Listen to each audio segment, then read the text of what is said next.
Ladies and gentlemen, boys and girls, welcome to Bussum, day 3 of the Bussum leg, the Pool B, Group B of the Baseball European Champions Cup 2023. You just saw both teams line up and listen to their respective anthems. We have the Bonn Capitals and the home team HCAW Bussum playing in their own stadium today. Welcome to the ballpark, welcome to the Rob Hofman Valley. My name is Jasper Roos. I will be talking you through tonight's game, and I will be doing so with my co-announcer from last Tuesday who has returned, Jurian Lobezo. Jurian, welcome. Thank you very much. So nice of you to join us again. I had a great time with you on Tuesday. Yeah, it was likewise. Yesterday I had to fly solo, but it's always more fun to talk to someone who's actually played this game at a high level, and that is you.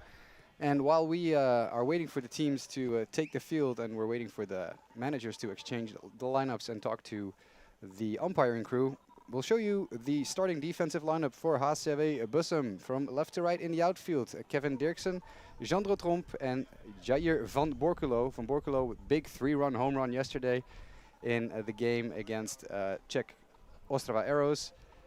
He's played his third game in a row, third different position. He was catching in game 1, was on first base yesterday, and is now in right field. Anything to get that bat in the lineup. Then the infield from left to right, Max Dreyer at third, Bob van der Meer at short, Delano Salasa back at second base, Sherman Marlin came into the game yesterday as a pinch hitter, back at first base. Behind the plate, Julian Goins catching back-to-back games. He was the catcher yesterday as well. And starting pitcher for HCAW Bussum will be Gio de Grauw. Manager, as always, Danny Romley. You see it on the right side of your screen. That will be the defensive lineup for HCAW Bussum for tonight's game as they take the field.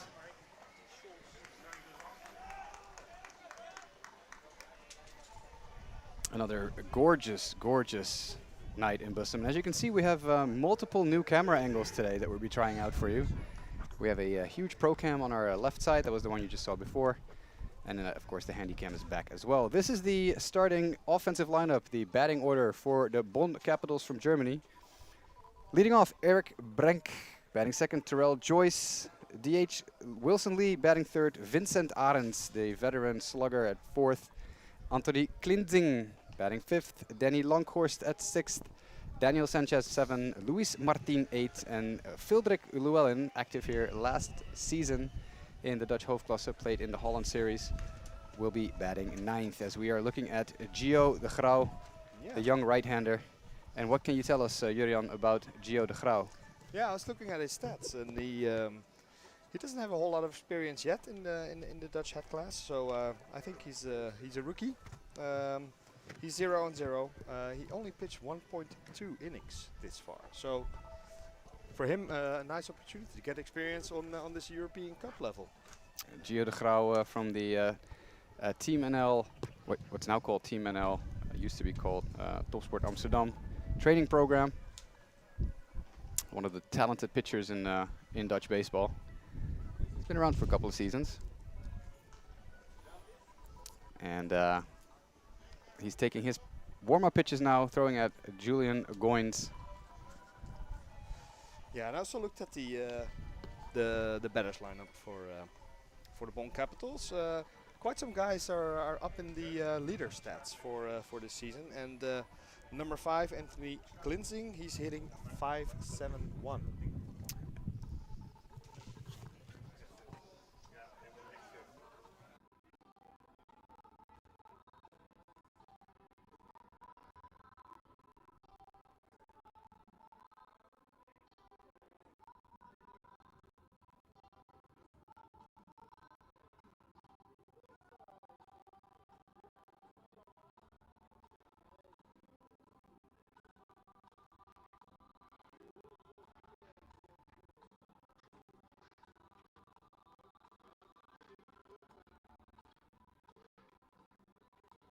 Great day to play baseball today.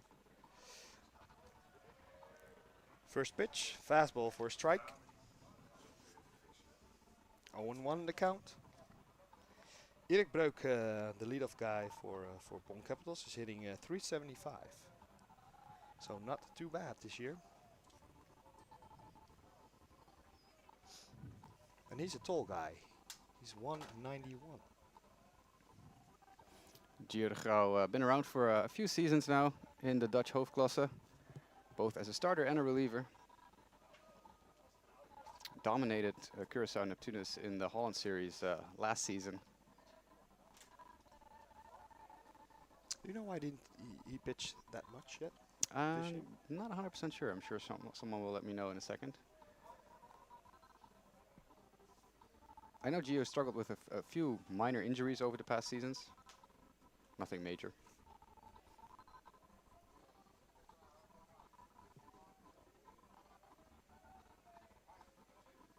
So we are underway. It's a 2-2 count to the leadoff hitter.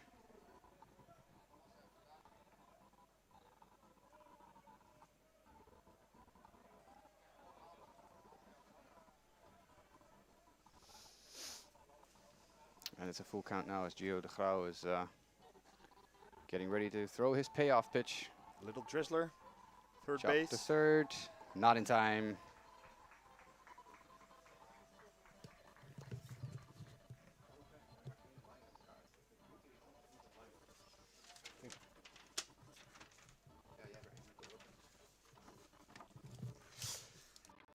So nobody. We have the leadoff guy at first base. And now up, Terrell Joyce, the first baseman. Big right-handed batter, number 33. Takes a look into his third base coach to receive the signs. Let's see what Bonn Capitals want to do here early to force something against Gio de Grauw. As de Grauw kicks and delivers, that's popped foul and out of play by Joyce.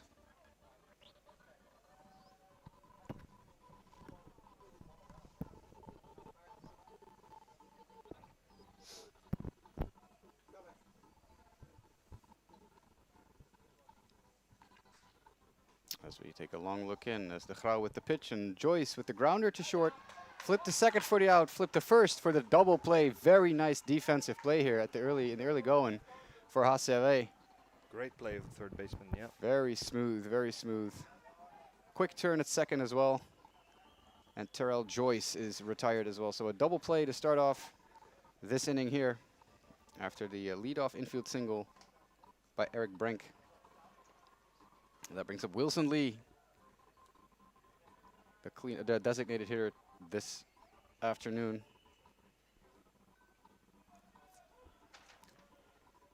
Maybe it's nice to mention that in the regular season in Germany, the Bonn Capitals are leading the league. They are 13-7, win percentage of 650.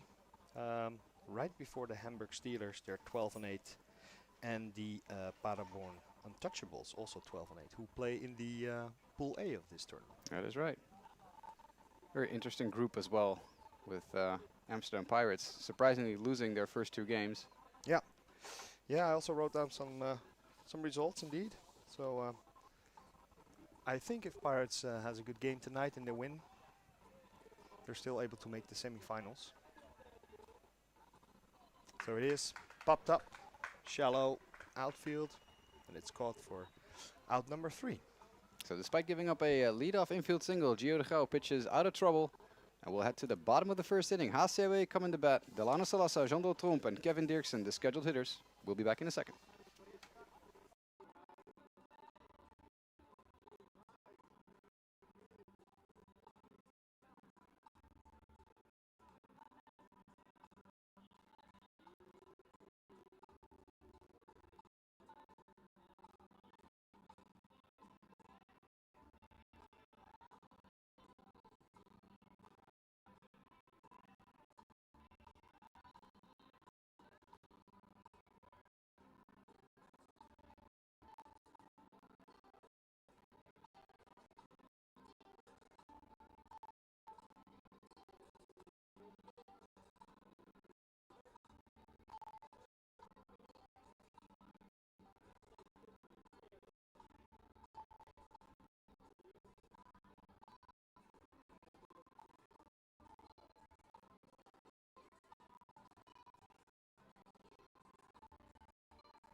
All right, bottom of the first inning. HCAW is about to get ready to go on the offensive side of things. Delano Salasa has grabbed the bat.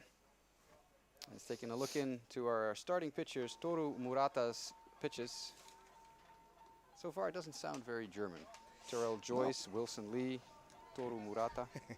I looked at who this guy is. He's from Osaka, Japan, and he is 38 years old. 38 years old. There you go, So the it's veteran a veteran, yeah. to get things going here. Actually, I couldn't find any stats on him for this season.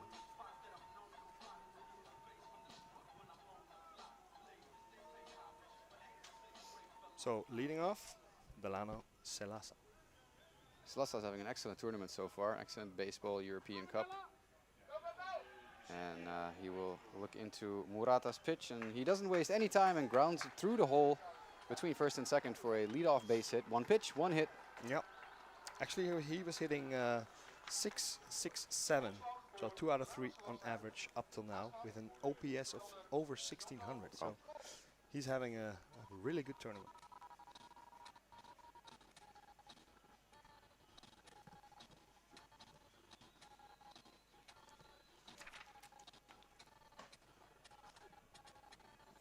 So Murata will be dealing, like his counterpart over at the HCAW bump, GER, will be dealing with an early base runner here.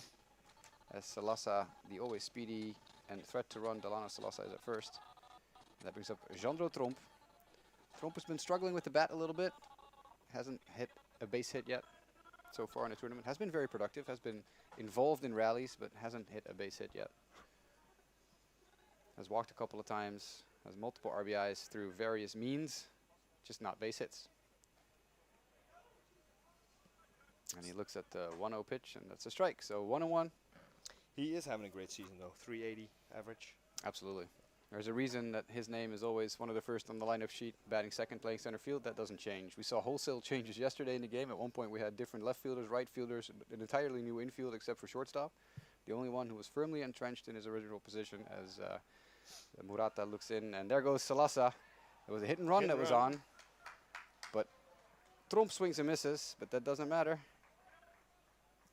There's something going on. Salasa seems to have stolen the base, but now it's being sent back. What happened? Catcher interference. Kind of interference? Yeah, there you go. That's unfortunate. Yeah, as Tromp is indeed walking back to the dugout. So, no stolen base for Delano Salasa if you're keeping score at home. It was a failed hit and run.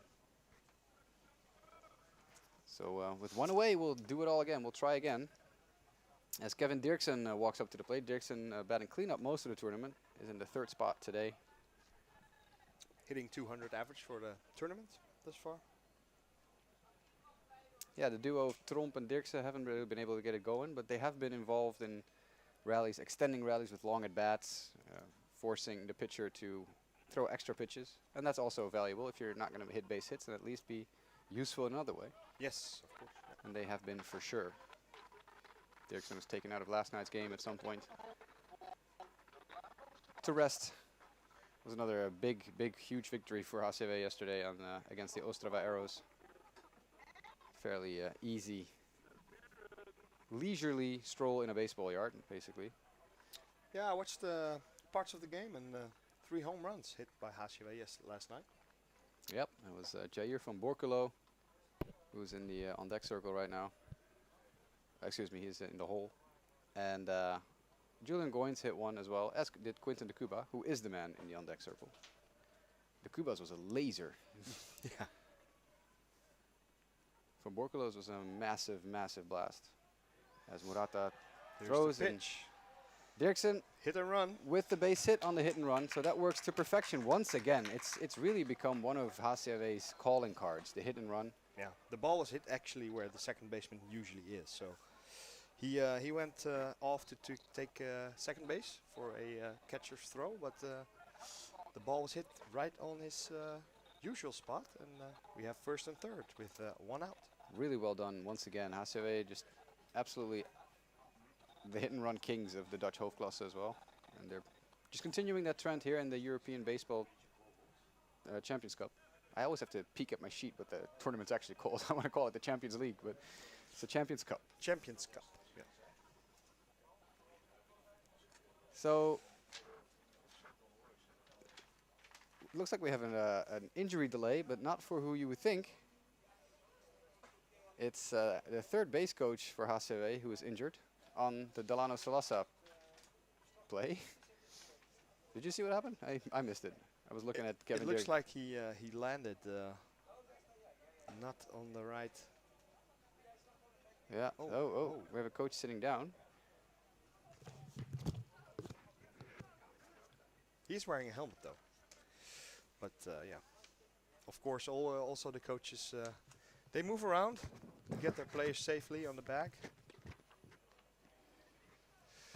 As we're getting, there we go. Now you can see what we see. That's the trainer for HCAW out to take a look at the third base coach, who seems to be struggling with his, what is it, the back of his knee? Shin or calf, yeah. Oh, he's back on his feet. I'm quite sure he doesn't get the stealing sign tonight. So yeah, he will not. He will not be running. He's probably going to be all right tonight. All right.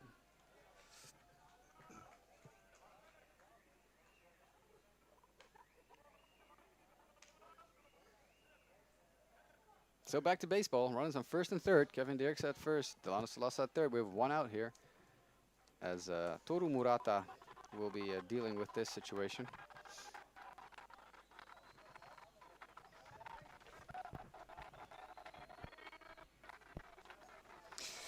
So Helgaard Kwiatkowski asking if we can turn up the sound a little bit. Yeah, but we also get complaints that we're too loud, so it really varies on what kind of machine you're apparently watching us on. So we'll find a happy medium. Sound is broke. Sound would be great. So maybe somebody can throw something in the chat if the sound is okay now.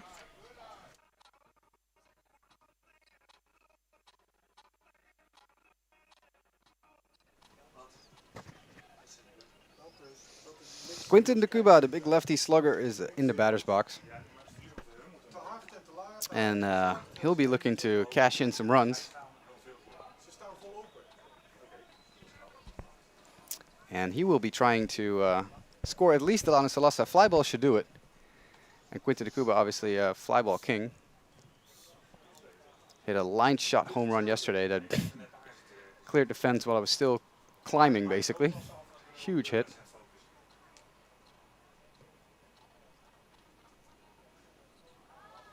As Murata deals, and that's a huge swing by de Cuba. He was looking to put that ball into orbit. Yeah. He swings right through it. Quinton's OPS is over 1700, and he's hitting 571, so not too shabby. He's having a great tournament. Veteran hitter, of course. So we got 2 and 2, 1 out.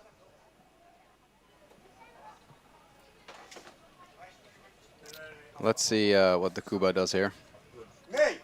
Let's see if he is able to score anyone. Would be nice to get Salasa in from third base. Murata taking his time.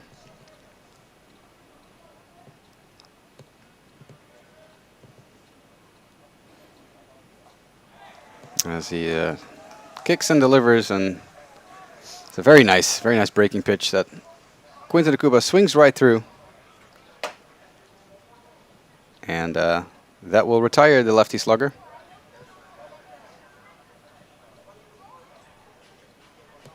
And that brings up the big home run king from yesterday. Jair van Borkelo hit a massive 3-run shot early in the game that broke the game wide open.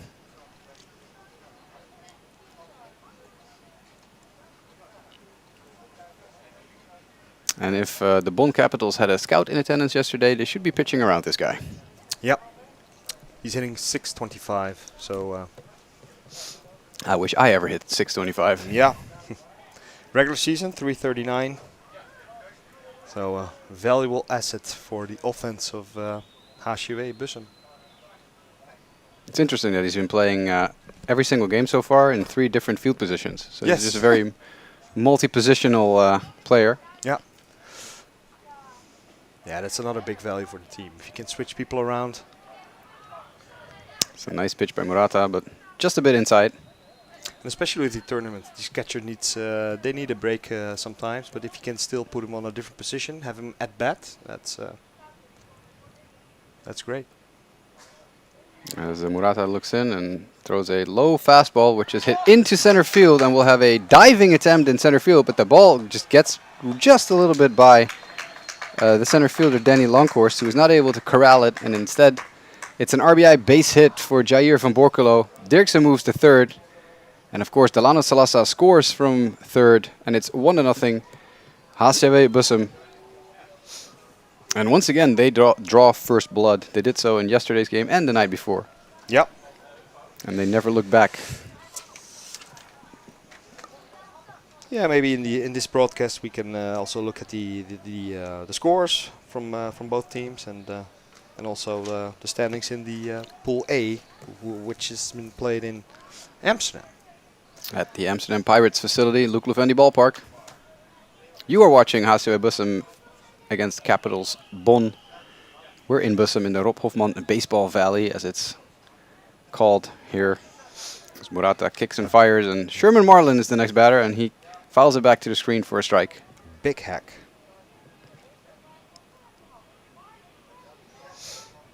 Hitting 200 for this tournament.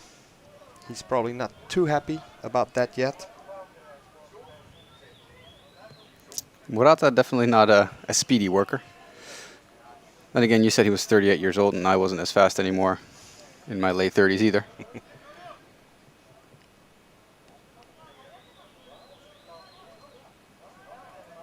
Still nice if you have that age. Absolutely. Take good care of your body and can still compete on this level. Absolutely. It's a nice Japanese leg kick. I love watching that. The speedy, almost slight steppy, swoopy movement. They kind of like they extend their legs. It's like a stretchy thing before they actually yeah, most Japanese accelerate. pitchers do it. It's interesting.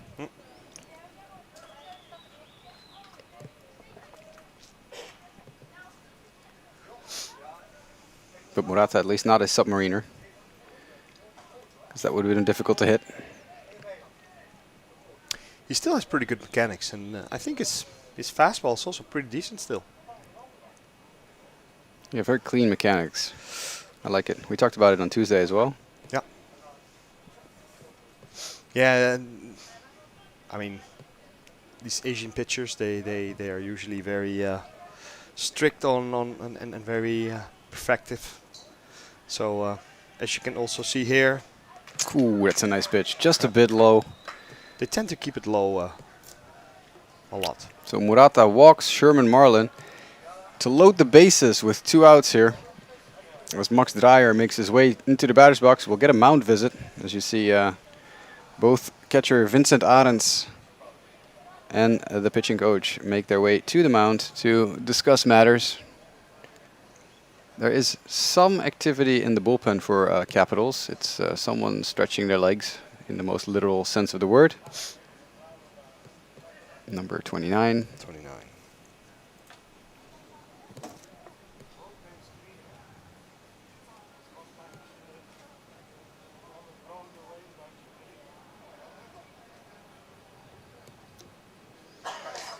Christian Tomsic, I should say. His year of birth is 1978. 78. So he is 1 year younger than I am. Wow. He might be. Is he playing or is he a coach? That would be amazing if he's still active. Yeah. Wow. Well, we'll see. We'll find out if he is active. He is stretching, so. Yeah, and he has a little P on the roster, so. So I guess so. All right, it's back time to baseball again because the mound visit is over. So Murata back to work against number 8 Max Dreyer, the third baseman for HCAW.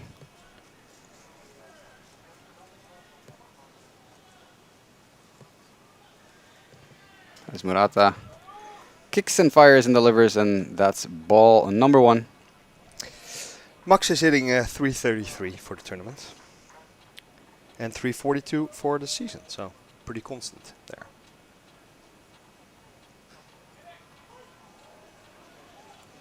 As Murata fires in the strike.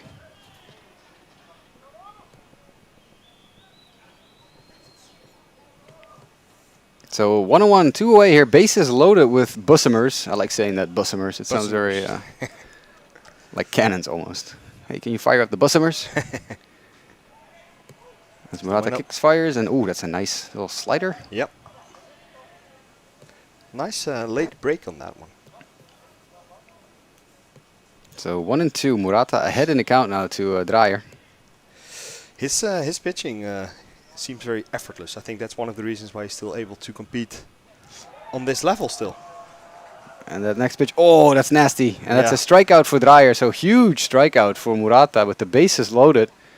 And he ends up giving up only 1 run in an inning that had bases loaded situation multiple times, multiple Bussumers on the bases. It's a lot of Bs. As we head to the top of the second now, Capitals Bonn about to get going again on the offensive side of things. And we'll be back.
Top of the second.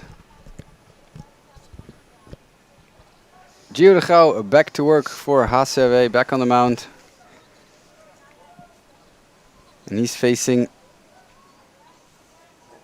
that would be Vincent Arends, I believe. Yes, jersey number 5. Vincent Arends, the catcher, one of the top hitters on the team. We looked up some stats earlier from Arends. He's a big bopper. Yeah, he already has 3 home runs this season.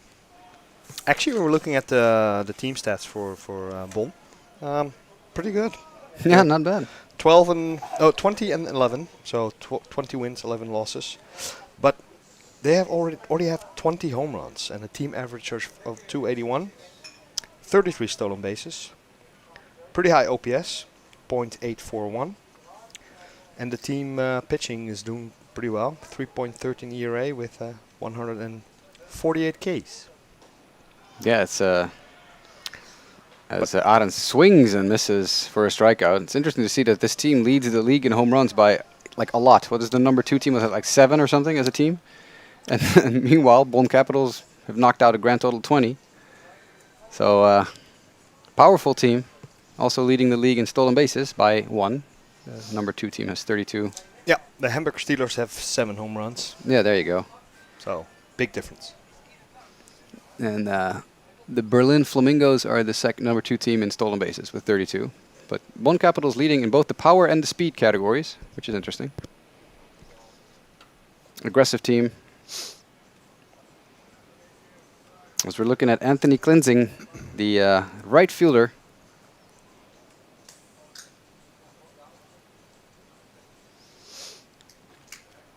As Gio de Grauw is working quickly. That's a very good fastball on the outside. Swung through and missed.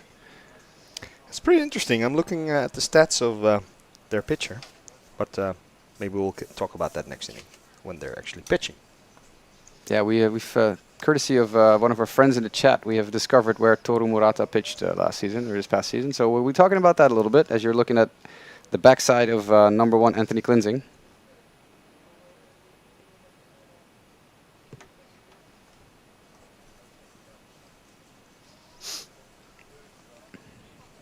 Klinzing with an interesting, deeply crouched down stance, leaning forward almost. There's a slider on the outside corner. Nice pitch. Strike number 2, 2-2, 1 out. Yeah, de Grauw definitely looking like he's in charge. He's finding the corners. His breaking stuff is working. As that is a nice pitch, but just a bit outside. The home plate umpire almost took that step back as if he wanted to call him out on strike 3. And the catcher was about to throw the ball around. Yeah, but now he's saying that pitch was high. Well, that pitch was anything but high. It might have been outside, but it was definitely not high.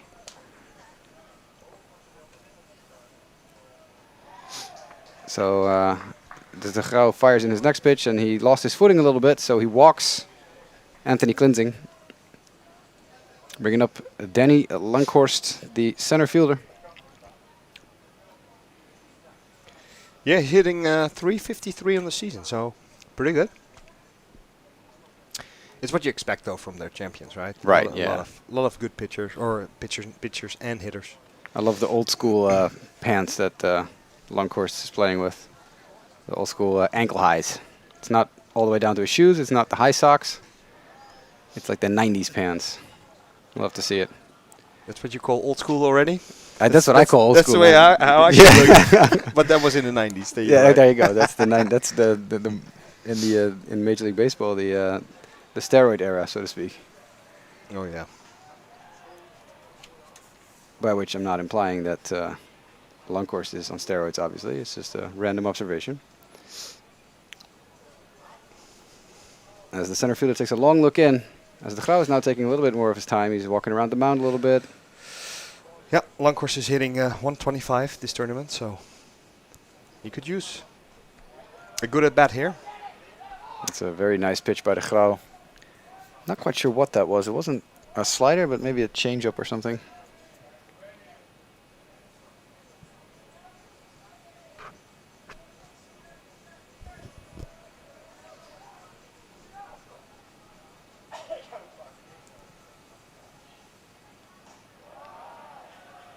And he follows that up with I was going to say with a strike on the outside, but a little bit high and outside. A little bit high outside, yeah. Yep. But a fastball. So once again, he's mixing his pitches in. He's throwing sliders, changeup, followed by fastballs. Yep. It's by the book, by design. Yeah, especially with the guy first. You want to look for a ground ball here.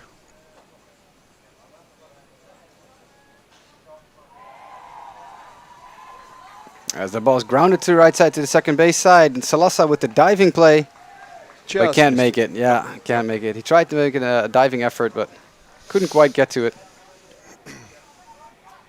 So a base hit. Yeah, that was definitely a good pitch. Yeah, good pitch, but also he fought it off to the right side and on the right location. So Bonn Capital's in business. Runners on first and second, only one out now. And that brings up Daniel Sanchez.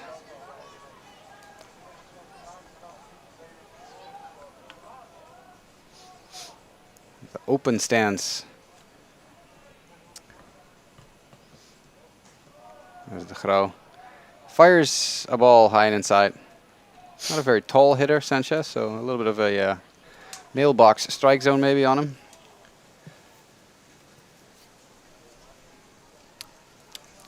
He's 1 meter and 65 centimeters. There you go. All these stats. Yeah.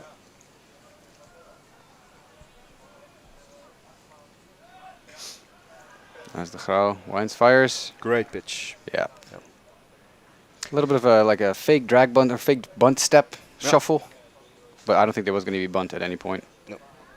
That was just to mess with de Grauw. By the way, the size doesn't really matter if you are better. There are so many smaller side people in the big leagues that can hit the ball Absolutely. far, far, far away. One of the reasons Jose Altuve took a little while to get to the major leagues. They always thought he was too small. And look where he is now. Yeah. That's For a very nice pitchers, pitch. Yeah, for pitchers a little bit different. Usually because of the torque, because of the angle of the ball, and usually entire body. Usually pitchers are the bigger sized people on the field. Yeah, you can always say there's such a thing as a perfect pitcher's build. There's almost like any scout is like, well, this guy has a perfect pitcher's body. Oh, That's a foul ball. as Oh. Sanchez, I think, is hitting the helmet. Yeah. Oh, really? It Yeah, I sounded think like so. his bat. Well, maybe he's got a hard head. He's going to first. No one's protesting, so my guess is it was indeed the helmet. So now Gio de Grauw has some work to do. Because the bases are loaded with Bonners. There you go. That works with the B for Bonn as well. Yeah. Bonners, Bussumers. Yeah. And number 19 is digging in. It's Luis Martin. Second baseman of the Once again, Bonn Capitals. a Latino name combination, a Latin player. As de Grauw fires in a strike. 1-0 HCAW, but that might change here for a second. Because there's some threats out there. Yeah, it's good that he got ahead with his fastball first strike. Now he's able to maybe go to his off-speed pitch and force a ground ball for a double play, or force play at home plate to prevent the run. It was a very nice slider for a strike. So big hole to climb out of here for Luis Martin. 0-2 count. Middle infielders playing back just a little bit. Corner infielders on the edge of the grass. The infield grass, I should say. They'll come home. If there's anything hit to them, they'll come home and try to turn a double play via catcher Julian Goins. Sherman Marlin even playing in front of the runner at first base.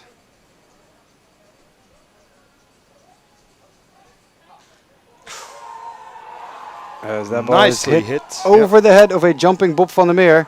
And that'll score 2. So Bonn Capitals take the lead here. That's the first time this tournament that HCAW have trailed.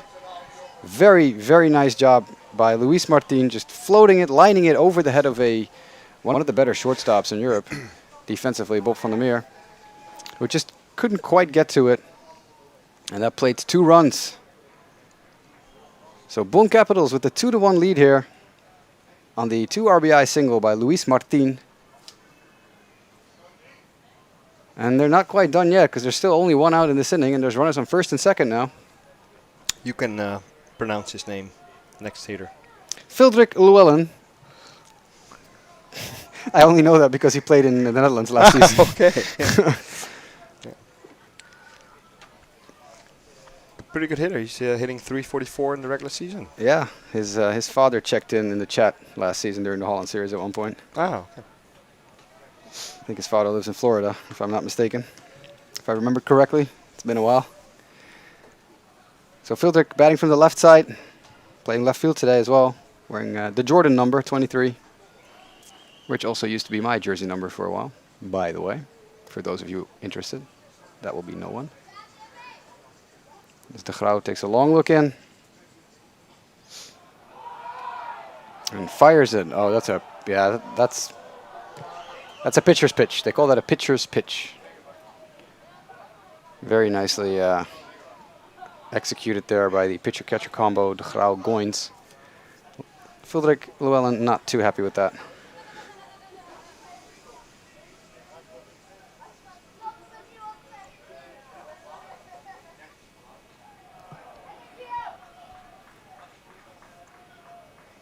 As that next pitch is high, nice job by Goins, keeping it in front of him, making sure that doesn't get to the backstop and puts 2 runners in scoring position.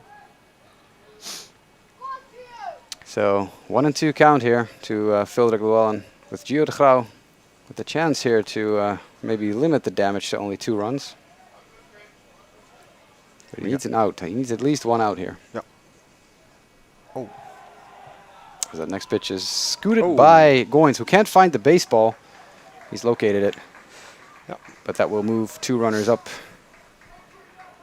So now they do have runners in scoring position, both of them, the Bonn Capitals, as Eric Brenk looks on from the on-deck circle.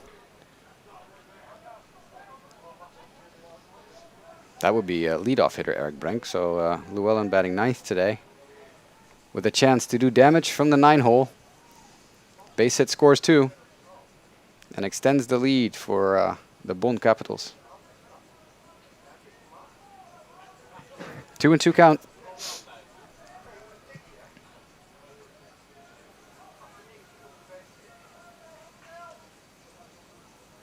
As de Grauw awaits the signs from his catcher Julian Goins.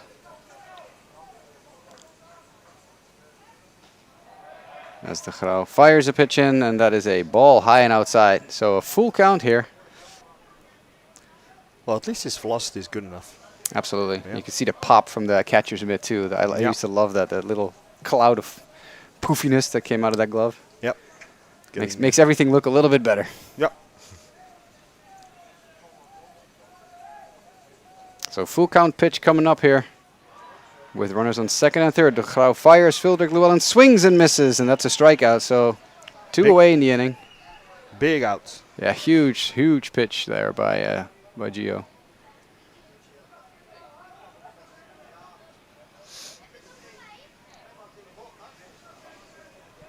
Gio de Grauw, part of the same training program that Jair van Borculo was a part of. They're from the same academy, so to speak. Van Borculo in right field today. So that brings up Eric Brenk, the shortstop and leadoff hitter for the Bonn Capitals, and he takes strike 1 by de Grauw. Good job by him, again, getting ahead in the count by Gio. Pretty decent sized lead over at second base for Luis Martin.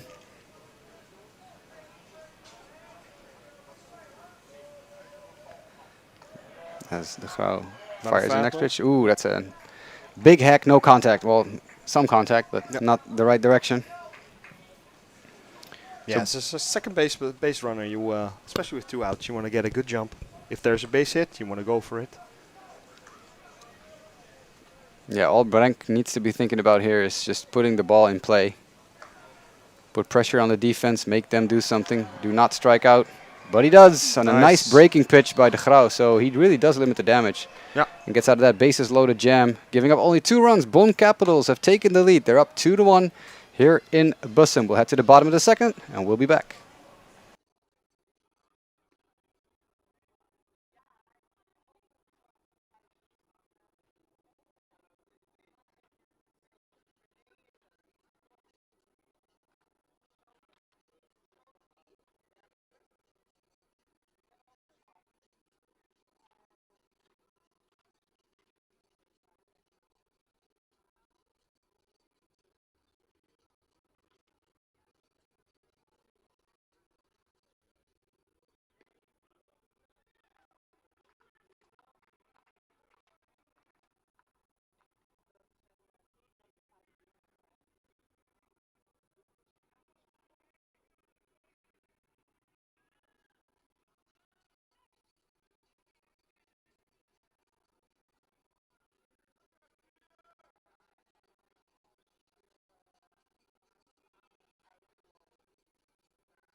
Lazar, who was the home plate umpire last night. Marek Vikar over at first base, and behind the plate, Stéphane Giraud. And I'm going to guess he's French. I believe Marek Vikar was at the baseball week once as an umpire. Last year. This fake recollection that he umpired in the Netherlands before, during the Haarlem Baseball Week. Official scorer, Marco Stovelaar, to my right. Jeanette van Drunen also to my right. Good to see Marco back. Few people in the world who know more about Dutch baseball than Marco Stovelaar. Yeah. I was in contact with him a couple of months back because he has this big stat book up until the 2000s. And I was happy to get a piece of that. Nice. Yeah, he still has an enormous database of stats and information, but it's all on paper. So we still need to digitize everything, make sure that doesn't get lost to history. Yep. As in the meantime, we have Bob van der Meer digging in, and he is down 1 strike as he swings and hacks at that first pitch, or that second pitch, I should say. Grounds it over the short, and he's retired at first base for the out.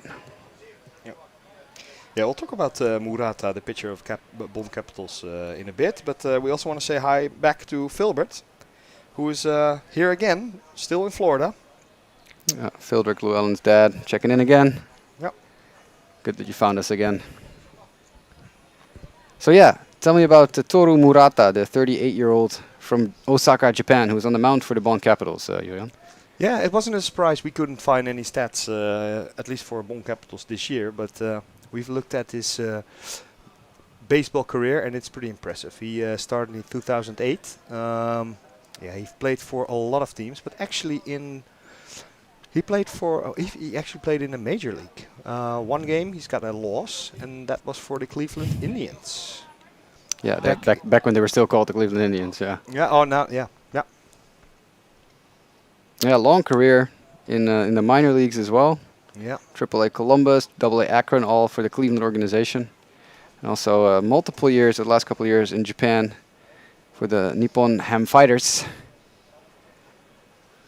As he fires in the next pitch, and that hits him in the booty. So Goins will take first base as he takes one to the butt cheeks. And last season, or this past season, Murata pitched in Australia, right? The Australian ABL for Auckland. Auckland, yes. I don't think that team exists anymore. I might be wrong. Yep. He's been traveling around the world, you can say. Been around the world, and aye. That should be his walk-up song. Yeah.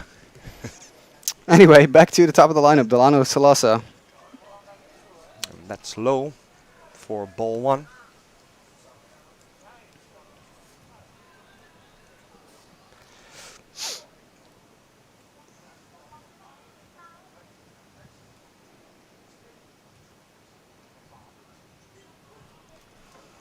As that next pitch by Murata is high for ball 2. So the stats are actually up to date. So he had a base hit in the first inning, and his average is now 714. Can it get any higher? Let's take a look and see what Salasa does here. Goins always a threat to run, even though he's a catcher. And Salasa swings and hacks that ball in between short and third. That is a hard hit ground ball single, and well, you called it. Yeah. Could it get any higher? Yes, it did. Yes, it can. It can, and it did. So, HCAW back in business, chasing the Bonn Capitals now, as the Germans are leading 2-1 here in the bottom of the second inning in another absolutely gorgeous evening in Bussum. I'm pretty impressed. They look like a pretty solid team to me. Absolutely. Good hitters, good pitching, good field.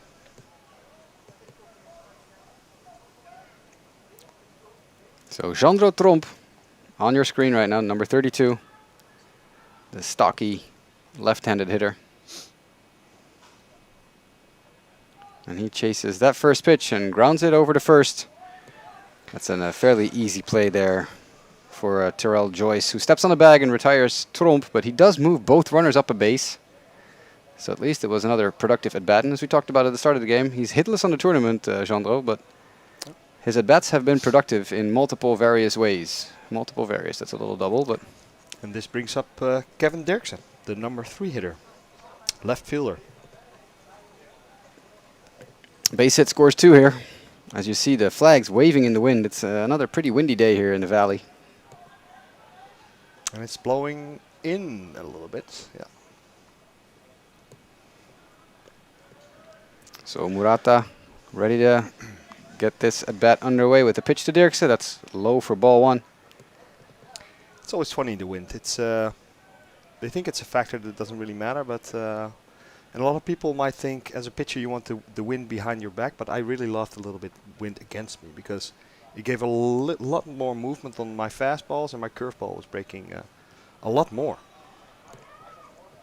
As Julian Goins over third base is not only halfway home by the time Murata releases the baseball, he's also jumping around and dancing around quite a bit, trying to distract the starting pitcher from Japan.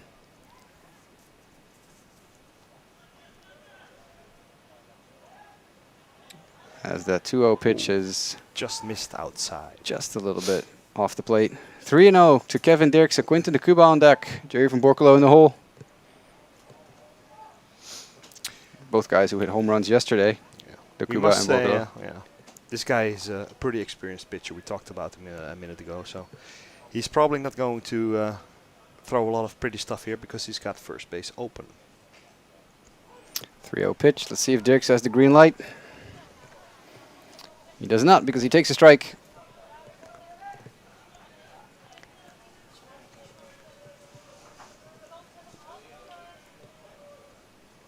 So 3-1. Either way, you're going to want to extend the inning here. As Murata kicks and fires. That's a strike. That's a nice slider.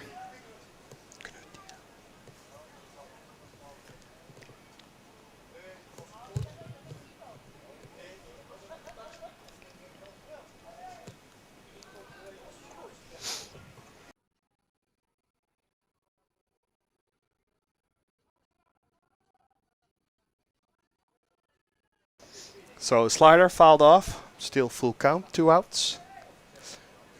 We got second and third base occupied. Big pitch coming up.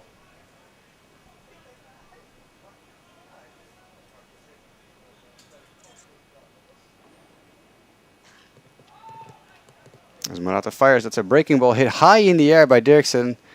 That's going into left center field, where it will be caught by Danny Longhorst, the center fielder. So Murata pitches out of a jam, and we'll head to the top of the third with the German team leading 2-1.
So top of the third inning, and the Bonn Capitals are back at bat, and Terrell Joyce is the leadoff hitter in the inning.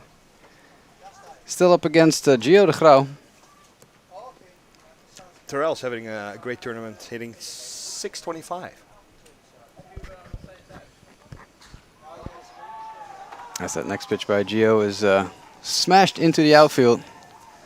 And that's a base hit for Terrell Joyce. And the Capitals really are seeing something with Gio de Grauw, because even though they've only scored 2 runs, they are seeing him very well. Yeah, yeah, this pitch was up a little bit, so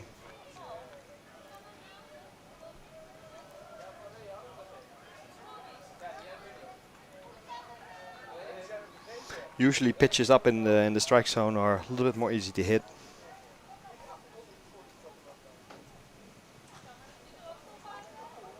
There's his first pitch, fouled off.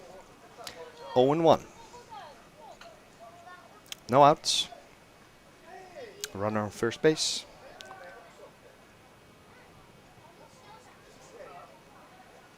Which is Terrell Joyce.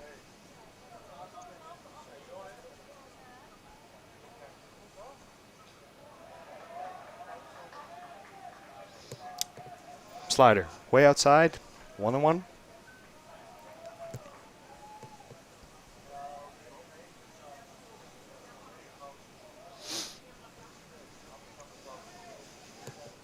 So Wilson Lee with a chance here to get the rally going, and Bonn Capitals might be looking to do Runner's something taking here. off. Runner's on his way.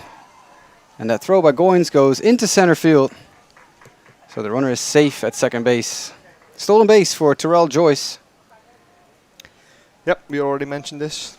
They were leading stolen bases, so. Oh, there you go.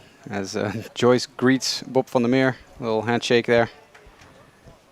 A little how you doing?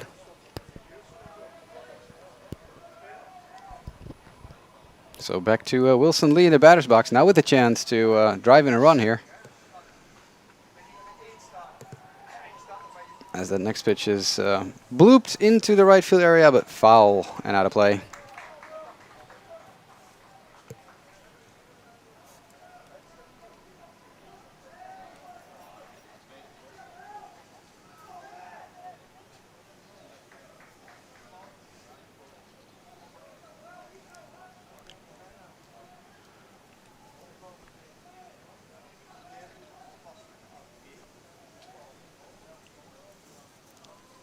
So 2-2 pitch. About to be thrown by Gio de Grauw from the pitcher's mound, as Wilson Lee is awaiting the baseball, and he chops it to second base. Nice play there by the combination Salasa and Van der Meer as they throw out Wilson Lee at first base. Terrell Joyce moves over to third, and that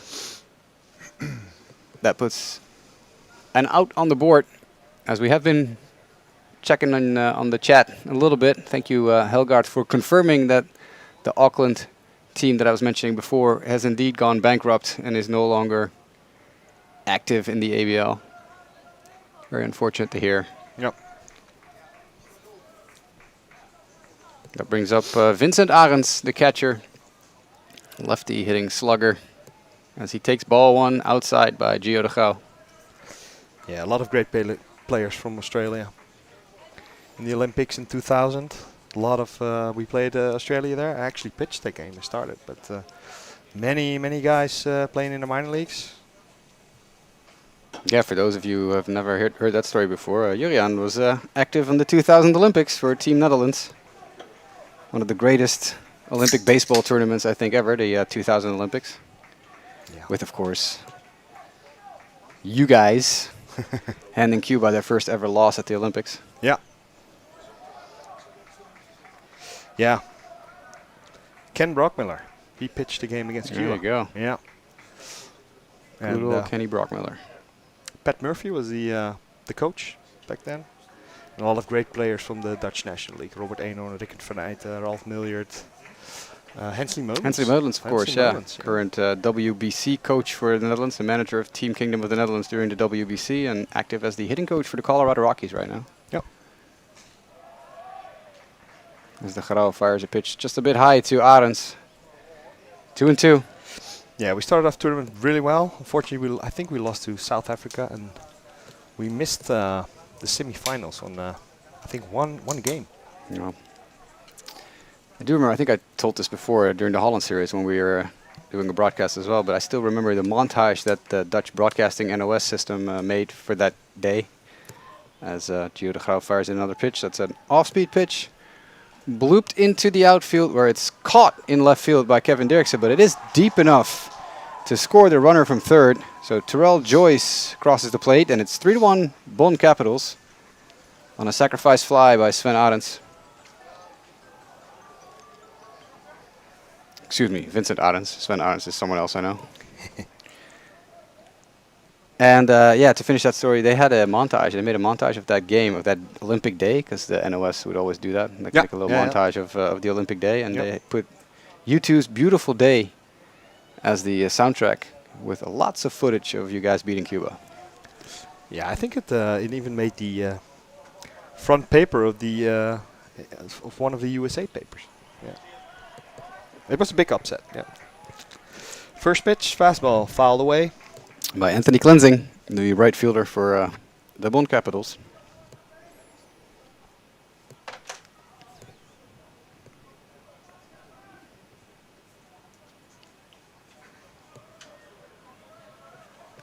Big swing and a miss there by Cleansing for a strike.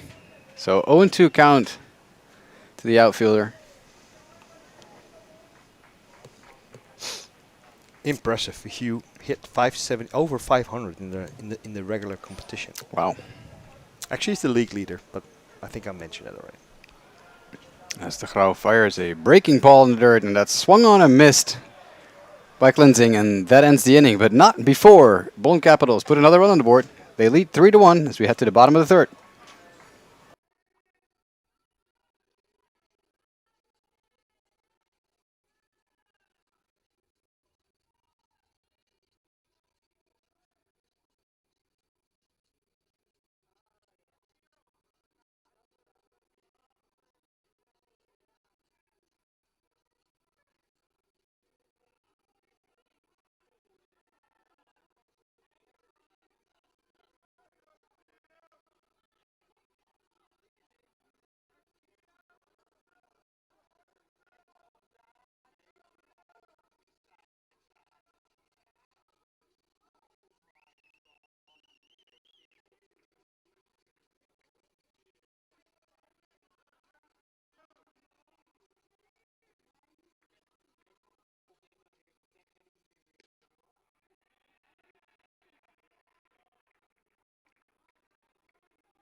Now up for HCAW Bussum, number 4, Quinten de Cuba, the DH.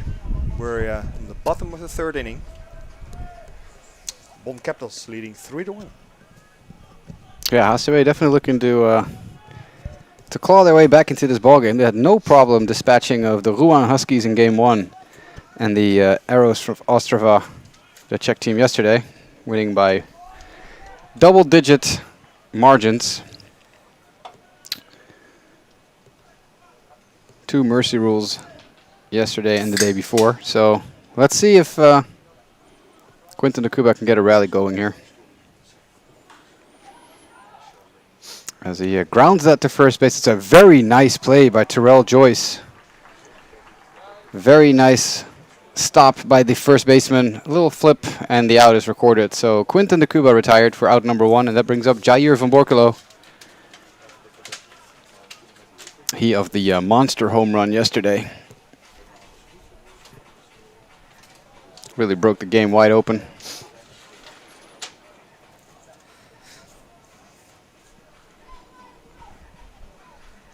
Yeah, we open up the window a little bit here in the box. Yeah, needed a little bit of fresh air. It's a scorcher here tonight. Yep. I think the people at home maybe heard you pop your can of Coca-Cola. So That's a commercial. we need to hydrate. Yeah, Coca-Cola can call me anytime.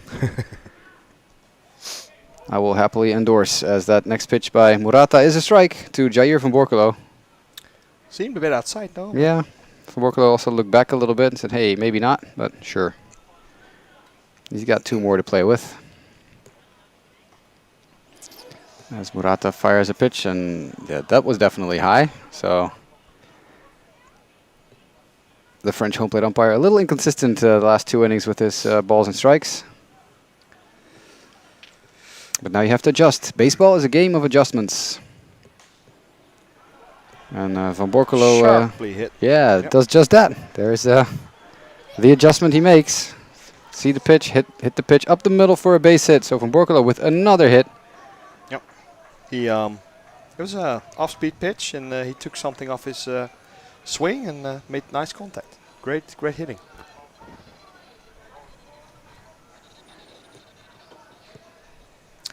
One of the topics also, the sun here is we had some sun delays already, so maybe the catcher and the umpire are starting to get a little bit of trouble. No, let's hope not. That sun delay from game 1 was a little too long to my taste. Yep. Here is the image you can see. Sherman Marlin, the lefty slugger, digs in, and he goes first pitch hunting, skies it in the left field. It's a foul ball. Yeah, it's a foul ball. Yeah, I was trying to look past the foul pole, the flag pole here, and past that giant photo lens of one of the photographers on the side here.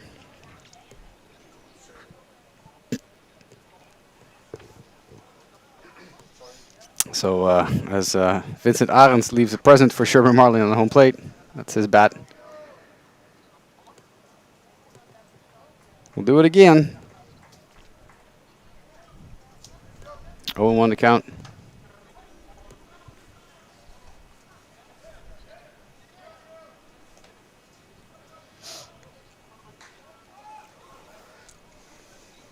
As once again skied by Sherman Marlin. It's foul and out of play.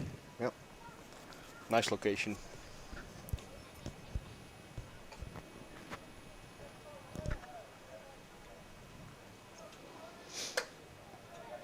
Yeah, he's controlling his pitches pretty well, I think. Changing speeds.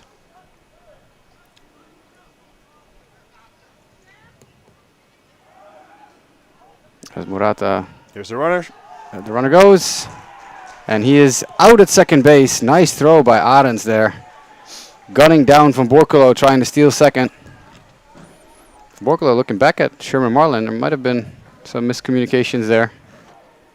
Maybe Missed hit and run, yeah.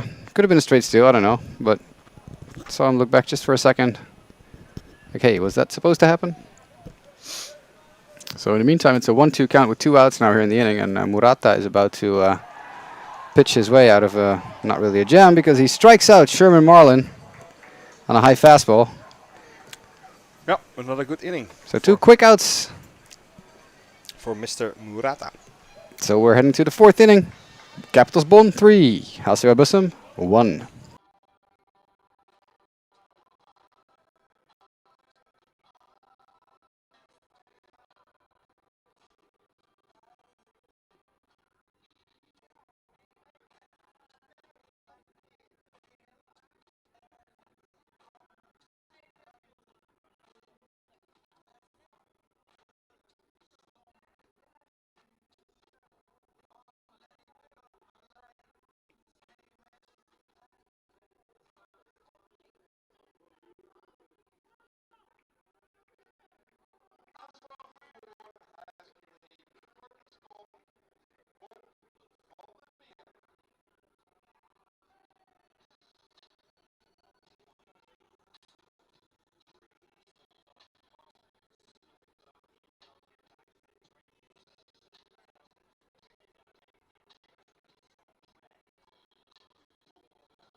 Back in Bussum.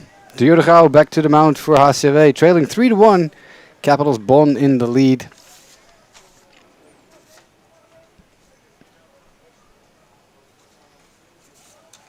That's the first pitch strike, so that's quickly followed up by pitch number 2. That's low and in the dirt and goes all the way to the backstop. Yeah. So Bonn Capitals are actually, they're 1-1. They beat the Rouen Huskies 7-2. And they lost to the Arrows from Czech Republic.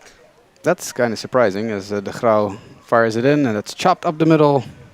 Handled cleanly by Bob van der Meer and he throws out the runner. So Longhorst retired. Yeah, I know. I saw the Arrows yesterday. They got manhandled by HCAW at times. Yeah. And currently the Capitals are leading the team that has basically blown out 2 other opponents. Yeah. Anything can happen.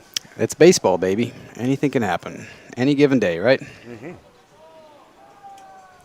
So that will bring us to Daniel Sanchez in the batter's box, who looks at a first pitch, a ball.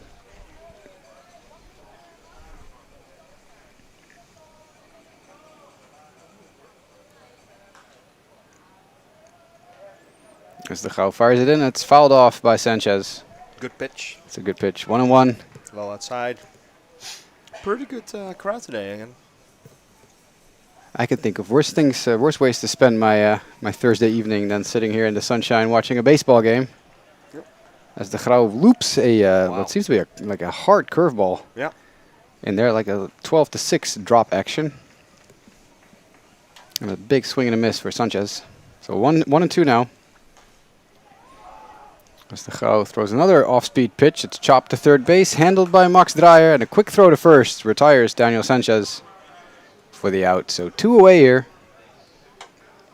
in the top of the 4th inning, bringing the other diminutive Latino baseball player to the plate, back-to-back.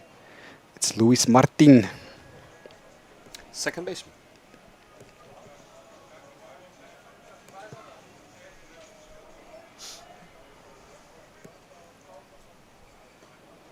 So De Grauw back to work quickly. Fires it in. It's low for a ball.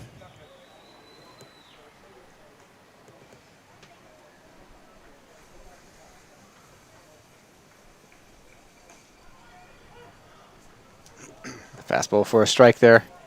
So 1-1. 3-4-0 for the guests from Capitals. 1-5-0 for the home team on the scoreboard. As De Grauw fires in another fastball for a strike, and I think Martin was sad he didn't swing at that one. Yep, it was a beauty. Right through the middle. Next pitch is a breaking pitch in the dirt. Nice scoop there by Julian Goins. Yep. 2-2. 2 outs. Well, that next pitch is grounded to third to Max Dreyer, the sure-handed Max Dreyer, who fires to first. So that's 3 outs. GER with a clean inning. But Capitals Bonn in the lead, 3-1. We head to the bottom of the 4th with the Germans taking the field.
All right, we're back. Bottom of the 4th inning. Toru Morata still on the hill, and he's doing pretty well. He certainly is. He's keeping hitters off balance, changing speeds.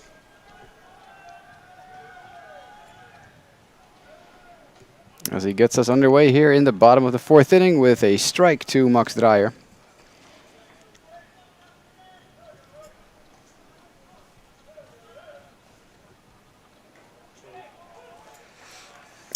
Strike 2. Yeah, that's another one. Morata really found his groove here. Yeah.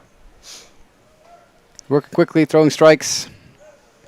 It looks so easy how he throws.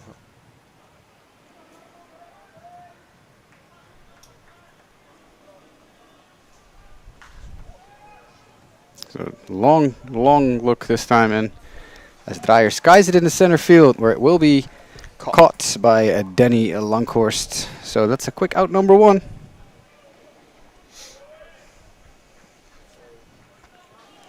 I'm not sure about the pitch count, but I think Moratu's not too high up there.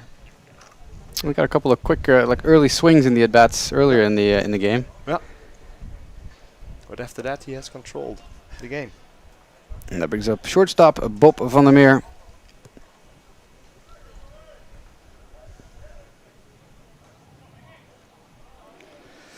Nice pitch, just a little bit too low. Yeah, Morata's really been in charge. And in case you're just tuning in, welcome to the Baseball European Champions Cup 2023. As you can see from the graphic in the top right of your screen, Capitals from Bonn are leading HCAW Bussum 3-1 here in the 4th inning. My name is Jasper Roos. I'm in the booth here with Jurian Lobezo, former Dutch national team pitcher and national champion with HCAW in 1998. And 96. And 96. Yeah. Give credit where credit's due. As Van der Meer flies out to center field. The first one is always more memorable. That is true, yeah, that is true. And it was actually, final game was at home. So Even better. Yeah. Even better. 98 we beat Neptunus, but that was in Rotterdam. Yeah. And of course, then it took another 25 years before another national championship was brought to Bussum. That was last season. Yep. Also, the clincher at home here in the Rob Hofman Valley. We were there. Yes. As our next hitter is Julian Goins, who chops at the third base. He doesn't realize that's a fair ball. It is a fair ball, so Goins is quickly retired, as is the side. That's another fast inning. That is really quickly. Light work by Murata here. So, well, I guess we're going to the 5th. Maybe HCAW can sign him up next year. Yeah, that would be nice. At 39 years old, could be a new starter for HCAW. We already have a good pitching staff. Oh, so yes. we'll see what happens. We'll head to the 5th inning. We'll be back in a second.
Top of the 5th inning here in Bussum, with GER back to the mound for the home team, and Fildrik Llewellyn digging in, the left-handed hitting Llewellyn, who looks at the first pitch, and that's a strike. A pitch so nice, we'll show it twice. If Bonn win, both HCAW and Bonn have 2 wins, 1 loss. So the next pitch by De Grauw is lined into the outfield by Llewellyn. And that finds some grass, so that's a base hit for Fildrik. I love his swing. Me too. Yeah. So smooth, so straight to the ball. Yeah. Not a lot of wasted movement. And it always seems lefties have a nicer looking swing than Absolutely. righties. I don't know why that is, but Ken Griffey Jr. is still the best left-handed swing in history. yeah. So Llewellyn at first base. We'll go to the top of the order. Eric Brenk is the batter. And Brenk awaits the pitch. He squares the bunt and pushes it down the first base line. So he'll sacrifice himself, because that's a perfect sacrifice bunt, moving Llewellyn to second base. As Sherman Marlin fielded the ball cleanly, made the play. No chance to get the runner at second base.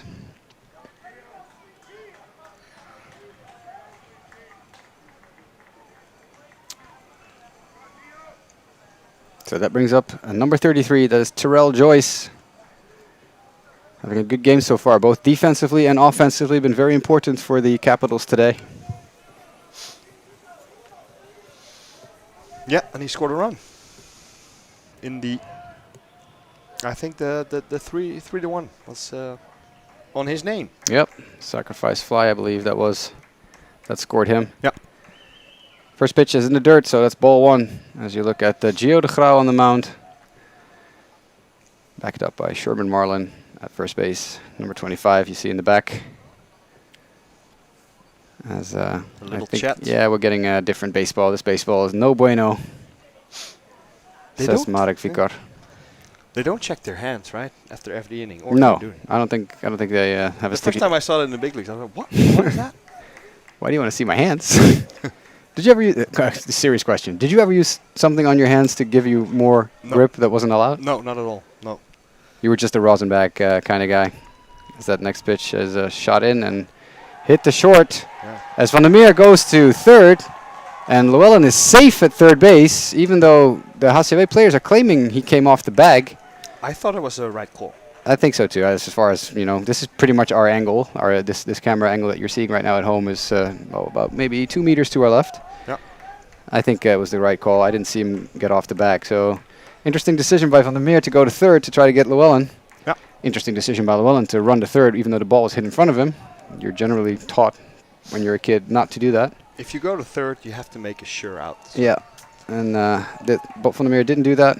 They're gonna talk it over. So Dreyer says he came off the bag. I have my glove on him, and also Denny Romley coming out now. As Van der Meer and Salassa are talking to the umpire, as is Dreyer, and now Denny Romley entering the screen there on the right.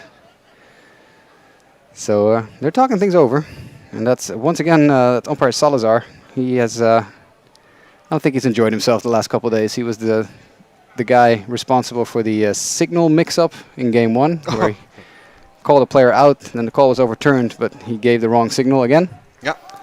He was behind home plate yesterday and was fairly inconsistent, especially later on in the game. That could have been due to the sun, so let's give him a break there. Yeah.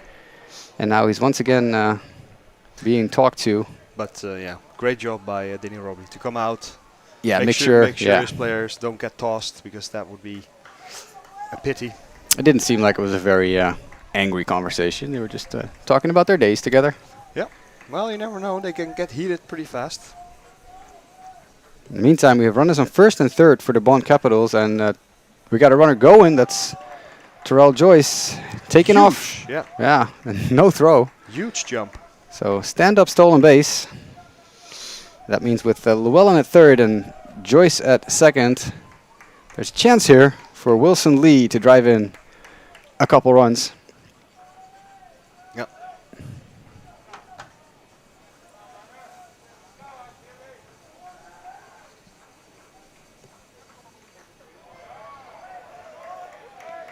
That's high for ball 1. So it's 1-1.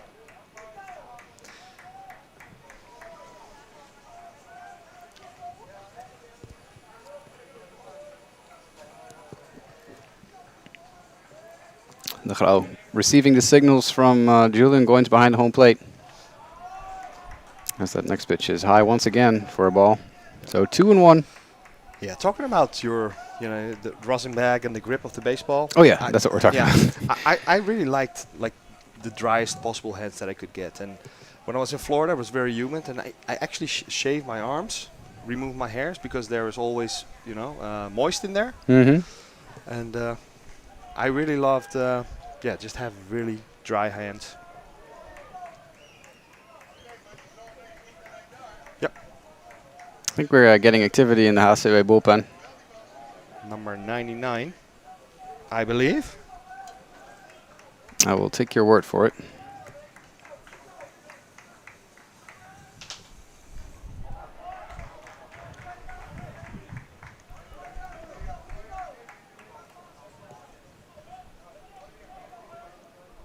So in the meantime, we have a 2-2 count here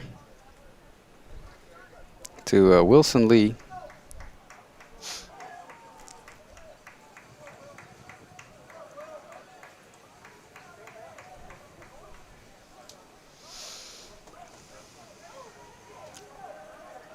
Yeah, multiple players heading towards the bullpen. We also see Brentley Martina walking around, warming up as that next pitch is grounded to the pitcher, Gio de Grauw, who fields it cleanly, looks back the runner at third, and then throws out Wilson Lee at first. Yeah, that's the way you do it.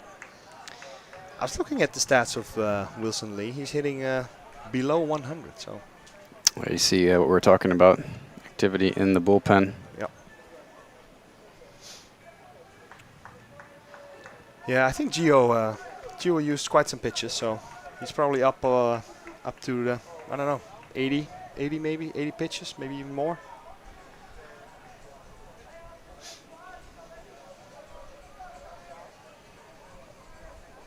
That's of course Arjen Nijkamp warming up in the bullpen. There's the slider. A little bit up, but he swings miss. Nathan Diaby also on his way to the bullpen. He pitched in yesterday's game.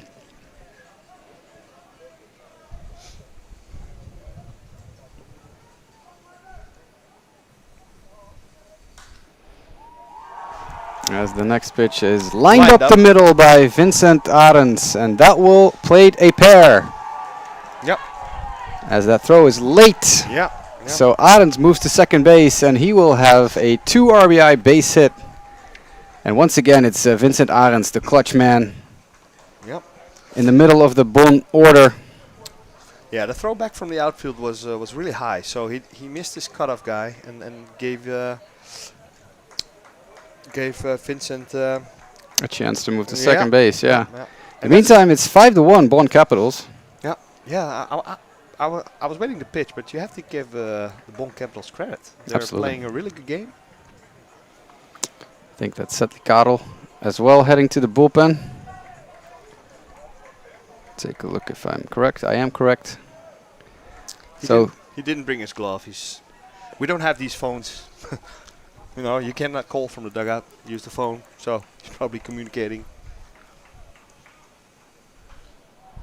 There's a lot of people in the bullpen now for HCAW, because there's another one coming out of the dugout and heading that way. So we had a first pitch strike, fouled away. Jasper Elfrink also on his way out there. He's certainly not carrying a glove. Setley has a glove in his hand, so he's definitely warming up. Setley Karel. He just left his glove out there. I think so, yeah. Make sure you won't forget. So de Grauw, meantime, is dealing with Anthony Klinzing, who pops it foul and out of play. Not a breaking ball. Good location. So 0-2 count here for de Grauw. There you can see the activity in the bullpen. Yep, that's Setley Karel tossing in the back. I think Jasper Elfrink is behind him. He's just there to chill, though. He just sat down. So you always hear funny stories about bullpens, right? Yeah. They're always joking around. That's this 0-2 pitch that's about to come in to cleansing is a ball as it's low. Yeah, there's always some tomfoolery going on with relievers. They're always there's some funny videos from years past of relievers in the major leagues having fun. Yeah. I mean, got to do something, right? Basically, you're waiting. You're sitting on your butt the entire game, waiting to be called on within a second. Yeah, I actually started as a reliever in the Dutch national team when I was young, but after a while, I went to the starting rotation. As De Gouw strikes out cleansing. So that ends the inning, but not before Vincent Arends drives in a pair. Bonn Capitals are up 5-1. I'm going to ask you a little bit more about who was the funniest person in the bullpen in the next inning, but for now, stay with us. We're heading to the bottom of the fifth. Capitals 5, HCAW 1.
Back to work. Capitals Bonn are running away with it right now, up 5-1. And HCAW really need to kick things into gear if they want to have a chance in this ball game. As Delano Salasa has grabbed the bat, and it's his turn to once again lead off an inning. Soft curveball for strike. We were looking at his pitches, and we were right. He only threw. This was number 58, of which 37 strikes. So yeah, so Murata definitely working economically, as that pitch was very low, but framed nicely by Vincent Arends, pulled back up into the strike zone. So Murata is doing a little bit of redecorating on the mound. As the next pitch comes in to Salasa, that's fouled and out of play for a strike. So 0-2. Yeah, as you said during the last inning as well, Jurjan. Gio de Grauw not as economical, close to 90 pitches on the game. Yep. So his day will be coming to an end shortly, you would think. As the next pitch by Murata comes in, that's low and outside. So yeah, I mentioned in the last inning, I want to ask you about who was the funny. So when you were a reliever in the Dutch national team, you were in the bullpen. yeah, Who was the prankster? Who was the funny guy? Ilko Jans. Ilko Jans. Yeah. Legendary pitcher from back in the day, as Salasa grounds it right to Murata, who knocks it down, flips it to first for the out, and Salasa is retired. What's the kind of stuff that Ilko Jansen would pull?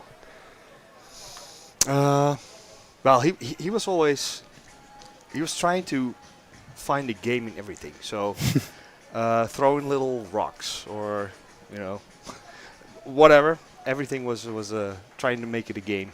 Yeah. Anything to keep keep the entertainment factor high, I guess. Great pitcher, great personality too. Absolutely. As Jandro Tromp looks at strike one. Murata really looking for the corners because he's been getting them consistently called in his favor for the last inning or two. Nice pitch outside. Strike 2.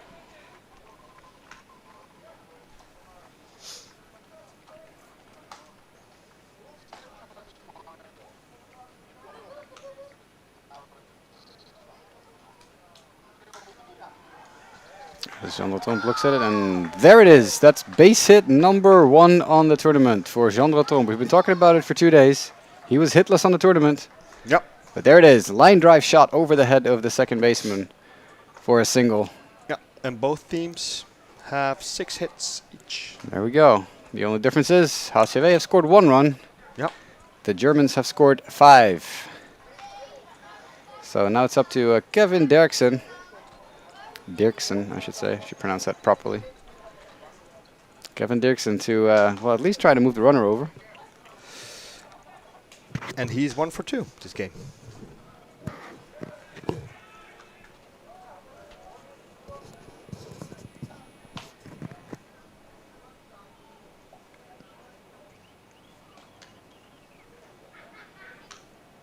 So Murata with a chance here to limit the damage. As the pitch comes in, that's a nice breaking ball on the inside. Definitely a strike and called as such. So 0-1 count. 1 away here in the bottom of the 5th inning. Dirksen always a threat to homer off of you. You see Tromp take his lead as Dirksen grounds it to short, and it gets by the shortstop. And Tromp is going to third. He's dropping the ball. Yep, third baseman dropped the ball. There you get the replay, instant replay, as that ball is dropped, as you can see. So Tromp being aggressive on the base paths, taking an extra base. You got to manufacture something when you're down by 4 runs, and HCAW are definitely not backing down. They're not rolling over and playing dead. So a single for Dirksen. Great aggressive running there. That's was an interesting hit too. Like it seemed like it went right through the shortstop. That's Eric Brenk. Yeah. But Yeah, it bounced off his glove. yeah. Yep. But it was hard hit, so. Definitely a hard hit ball, as Kevin Dirksen is bound to do. And that means Quinten de Cuba has grabbed the bat and has dug into the batter's box. Are you expecting like a hit and run or some action here? I think the Japanese pitcher is, because he just stepped off and wants to take a little bit of extra time. Yeah, he's going to try to get the runner off balance. Dirksen not super speedy, so it won't be a straight steal, but he's not going just yet, as that breaking pitch is high and outside for a ball. Yeah, it's a difficult call here.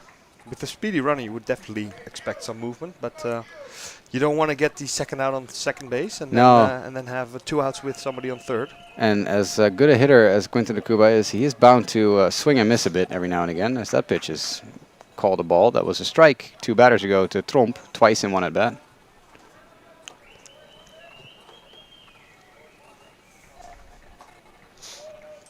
This would be a nice situation for a bunt.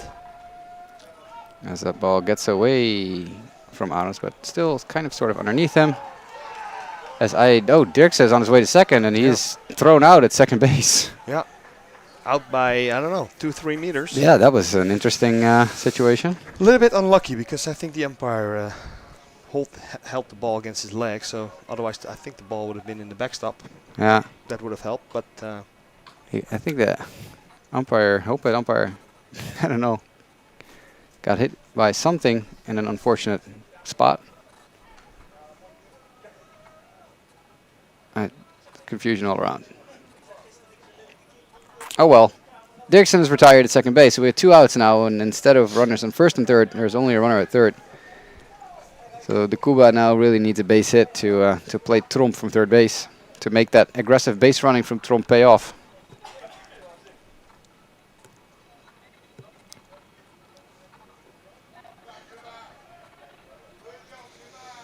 Quinten is hitting 444, so pretty decent. Today he's over 2 though. As Morata fires in the pitch, that's a fastball right down the middle. Wow. Yeah, Morata has 3 strikeouts so far, so not too many. His next pitch is an off speed that dips low out of the zone as the Kuba swings and grounds it to first base to retire the side. So despite some runners on and some aggressive base running, HCAW not able to capitalize, and the other Capitals are leading at 5-1. We head to the top of the 6th here in Bussum.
And we're back in business here, and for those, Great. yeah, well, take it away, Julian. Yeah, it's a line shot to right field and great diving catch for the first out.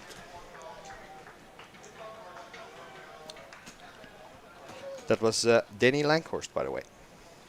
And that means we're heading to the bottom of the inning. The 7 and 8 hitters scheduled next. Daniel Sanchez, the first. So GER still back out there. He might touch 100 pitches then today, and might then be taken out at some point as that first pitch. It's called a strike. Let's just leave it at that.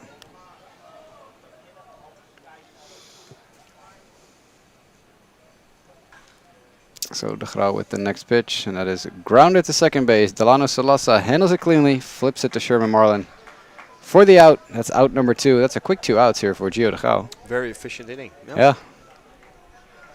It's not over yet, though. We have Luis Martin walking up to the plate. Yeah, he's up to 90 pitches now. Yeah, so Gio's day might be done after this inning. Even though there's no one really throwing in the bullpen for HCAW. There's a lot of sitting around. Yeah.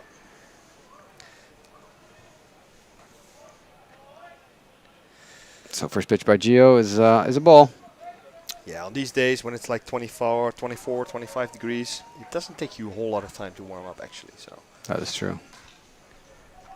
As that pitch comes in, and Luis Martin Drilled. lines it by a diving Max Dreyer, who went full extension, Superman style, but can't quite get it. Very well hit. Line drive. So that's a base hit for Luis Martin, who is on base once again.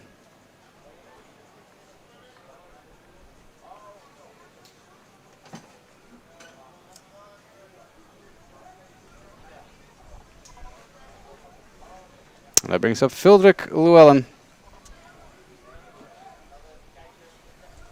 Who is 1 for 2 this game. As I try to pick off the runner, unsuccessfully.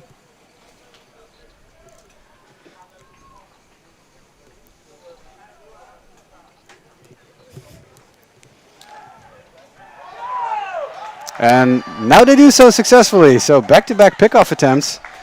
And the second time, they fool Luis Martin, who is retired. And that retires the side as the sun is creeping in from left field. Yeah, There you go. Here's the image that we wanted you to see. So, sun is moving towards the old water tower of Bussum. There's actually companies now in there located, businesses, but yeah, odds are we're going to be seeing a sun delay at some point tonight. Because we saw yesterday, because there was such a huge score difference that the umpires really wanted to continue and just finish the game, just wrap it up and mercy rule it and go home. Yep. But given the fact that this is only a 4-run difference between the Capitals and HCAW, that means we're dealing with the potential for a sun delay. We have a pitching change in the meantime for the Germans. Number 21 has taken the mound. That's Lee Wilson. Wilson Lee. So yeah, Wilson that's the DH is now pitching. Yeah. On the roster, he's mentioned as an outfielder. So Multi-position eligibility. I'll get back to you with some stats on him. He's the the Capitals Shohei Ohtani. Yeah. He's unreal. Who, Shohei or Shohei. or Wilson?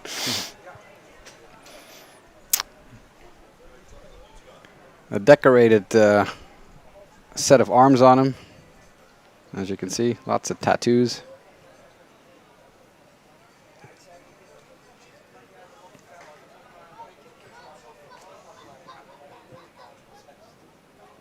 So as he's throwing his warm-up pitches, we'll tell you that the scheduled hitters for HCAW are Jair van Borkelo, Sherman Marlin, and Max Dreyer.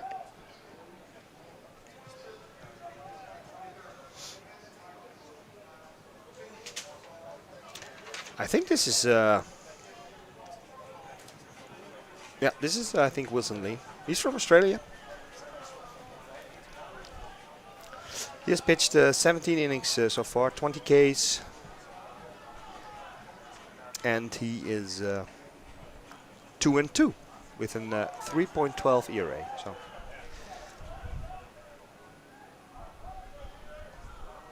Last pitched in Australia in 2018-2019 for Adelaide, with which he spent most of his career. He is listed on Baseball Reference as indeed a relief pitcher, right fielder, and first baseman. Yep. 31-year-old from Darwin, Australia.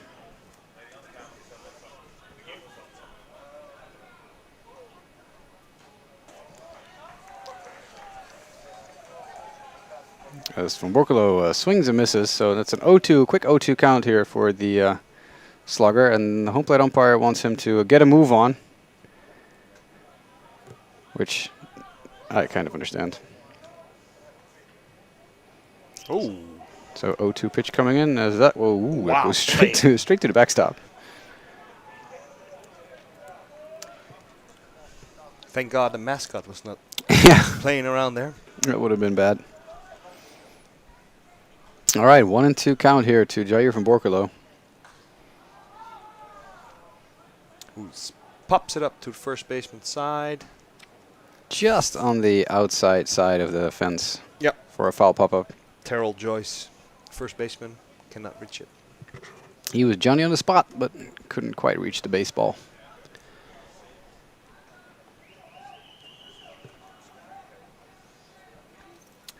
Jair's 2 for 2 this game. Yeah, he's having a great tournament. He might be in the running for some of the individual awards. Yep. Well, if you're hitting 700. With a home run and a bunch of RBIs on the tournament. Yep.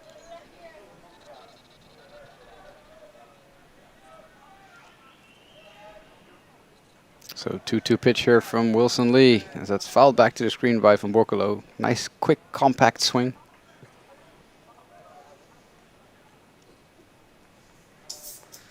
Checking in with the home plate umpire. Was that a strike? Yep, that would have been a strike. So that's quite the fastball that the Australian has on him, by the way. Yep. By the way, Wilson was born in 1991, so he's 32 years of age. That also confirms that it is the same Wilson Lee as I found on Baseball Reference, because he's also born in 1991. So. Okay, that's good. What are the odds? Played rookie league for the Pittsburgh Pirates back in 2011, 2012, as Van Borkelo strikes out. Yep, slider in the dirt. So 1 away here in the bottom of the 6th inning. Oh. Yep, there he goes. Sherman Marlin makes his way to the plate. Home plate umpire needs a refill on the baseball side of things.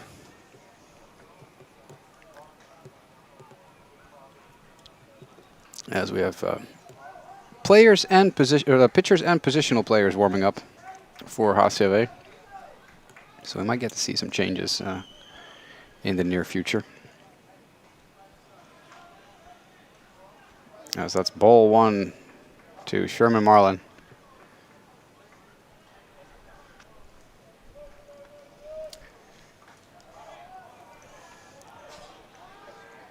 As that next pitch is also called a ball. I'm kind of surprised that they changed Murata. Maybe they want to save him for a future game. Well, the way he was pitching today, I would kind of understand that.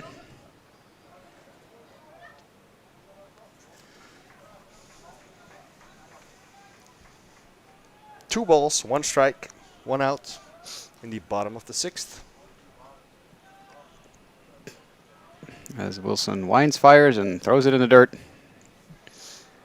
And Bonn Capitals still leading 5-1.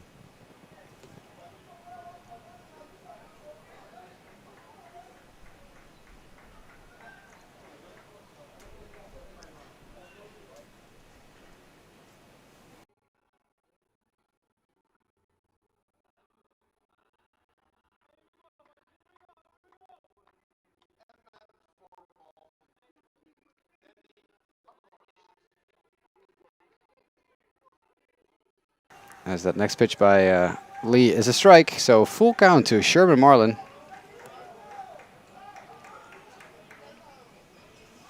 As Arends sets up low and outside. Payoff pitch. It is outside, yes. So ball 4 to Sherman Marlin. And that gives HCAW a 1-out base runner here in the bottom of the 6th inning.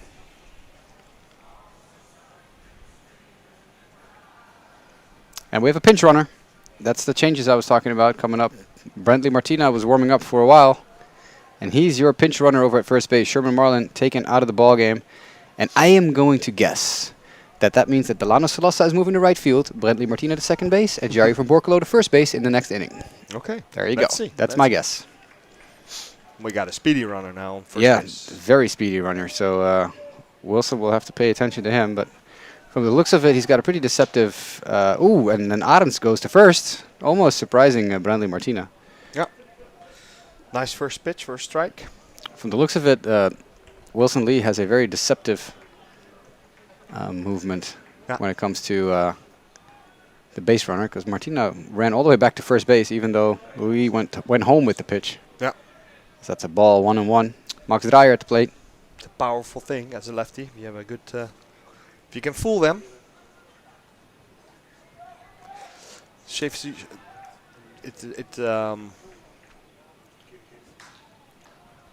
you have a very efficient pickoff as a lefty, you're going to get a lot more double plays. Absolutely. Yeah. And steals, obviously. Yep. Yeah, Andy Pettit and Mark Burley, two of the best pickoff moves I've ever seen. Yeah. Burley was unreal. Plenty of hours practice on that. Yep.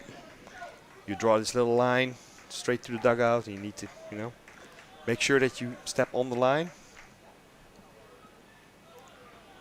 Long look in by Lee. really trying to mess with the timing for Martina, and now he goes to first. Yeah. How much are you consciously thinking about that as a pitcher when you have a runner on, like really messing up their timing, like taking more time It's in very between pitches? It's very annoying. Yeah. Yeah, it takes away a lot of concentration on your pitches, actually. Dreyer is called out on strikes, but it wasn't strike 3 yet. I was about. That's a a fancy second strike move there. Excuse me. Oh, he Is out. Well, he was right.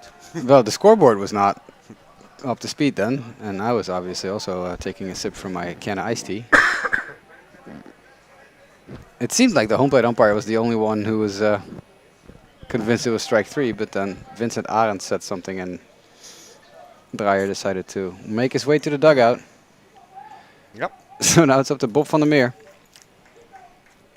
Another timely strikeout here for Bonn Capitals pitching, by the way, as, yep, that was clearly a pickoff, ever going to be a pickoff, with Lee looking over to first base multiple times.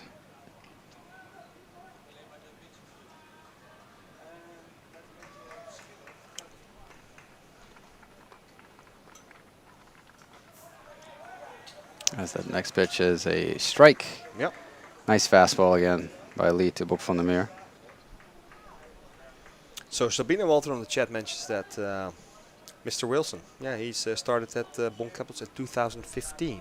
And There the you first season he hit... There goes Brendan Martina, by the way. Yep, there he goes. And he steals second base. Yep. Well, that's what you put a pinch runner in for. Yeah. So his first year up, he hit over 450 for the Bonn Capitals. Oh, poor Luis Salazar. Guess what? Someone's coming to argue with Salazar. Yep. On the far left side of your screen right there. Oh, well, other camera angle.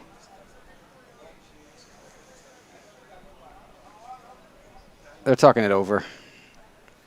You'll have to believe me.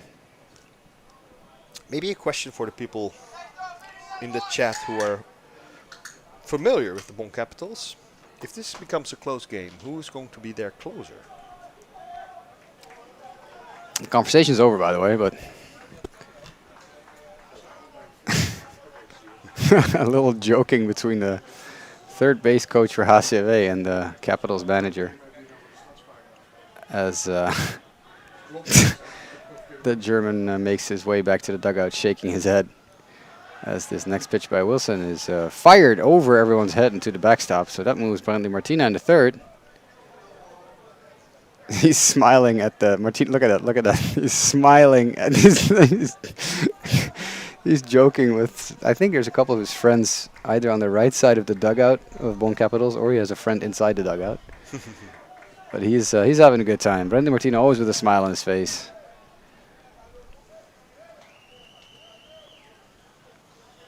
You love to see it. People who enjoy playing baseball. Next pitch coming in to Bob van der Meer, who swings and misses right through that off-speed offering by Wilson Lee.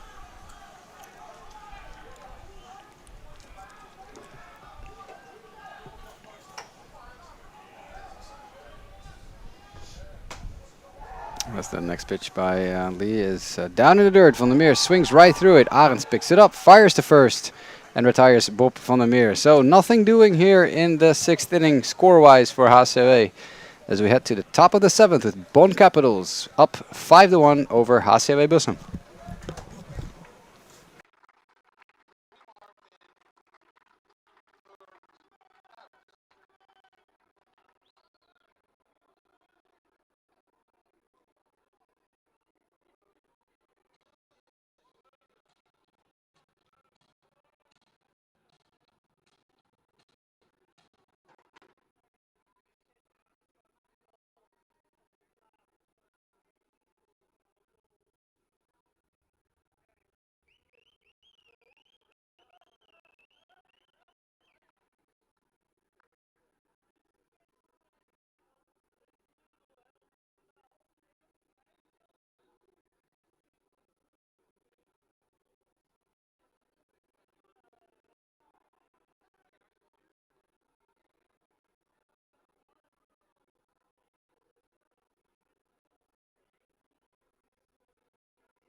So there's a lot going on the field, as you can see. And while we were muted, we were trying to figure out what's going on exactly. I think they're talking about the sun. This is the sun delay we mentioned before. Yeah. I'm not 100% sure why there's such a hot debate going on. But it's always the batting team who's, in this point of the game, is going to discuss things, because I can imagine that it does infect the hitters at this point. Yeah, it's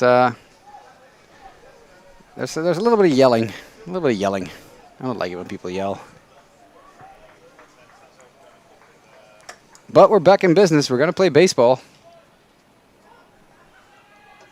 and much to my surprise, Gio de Grauw back out there for a 7th inning of work.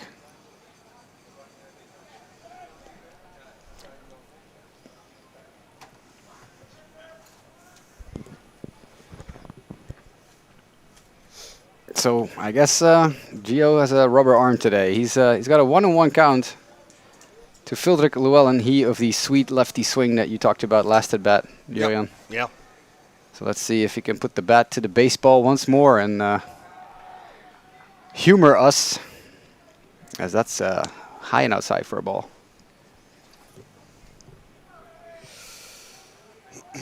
Yeah, he's up to pitch 95, 60 strikes though, so that's a pretty good percentage. As this next pitch comes in, and there is that sweet lefty swing, inside out. That baseball was pitched inside. It's flied out to left field. Kevin Dirksen is there, and he makes the catch. So Llewellyn retired. And now he's a bit angry. Yeah, I know why. Because I think they're calling the game. They're sun delaying the game. Why did you give me one at bat and then you call the game? That I kind of agree. I kind of agree with that. I would also that would also make me a little bit annoyed. Yeah. So they give him one at bat and then they call the game. We're going to a sun delay, people. It's the sunshine beaming in from the left center field is causing issues. And Llewellyn rightfully angry that they make him take one at bat, even though they clearly wanted to call it quits 5 minutes ago. Yeah, that's understandable. That's a that's an extremely dubious. I don't know what's going on here, guys. Come on, just play baseball. Yeah, they're calling back the managers, both the managers, yeah, because that's Danny Rumbly, number 56, coming out for HCAW. Danny's got a smile on his face because, you know, he's like, well, I understand.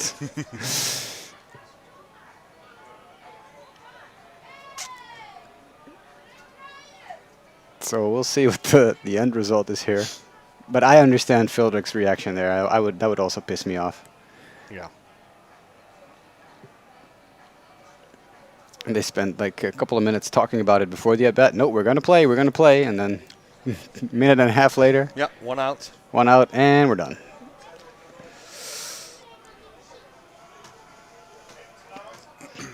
Well, there's a lot of smiling and laughing going on, so that's a good thing at least. See Danny Rumbly mostly having a good time. I can't see... okay, yeah, there's definitely some chuckling and laughing now. Yep, there you go. A little pat on the back. Alrighty then. Yep, everything is good again. But we are going to a sun delay from the looks of it because the umpire crew is heading to the dugout. But certainly we hope for you guys to stick around. And yeah, so what we're going to try to do here for the people who are watching this game right now, we're going to give you, while we're in a sun delay, we're going to switch over to Amsterdam, to the game between Amsterdam Pirates and Paderborn. On one condition. On one condition. What is that? That they'll return to our game. That they will also, yeah, they will stick around. So this is going to be a nice little experiment. There we go. We are giving you guys Amsterdam Paderborn. It's currently 8-0. Enjoy this game. When the sun delay is over, we'll be back. And until then, enjoy Amsterdam Paderborn.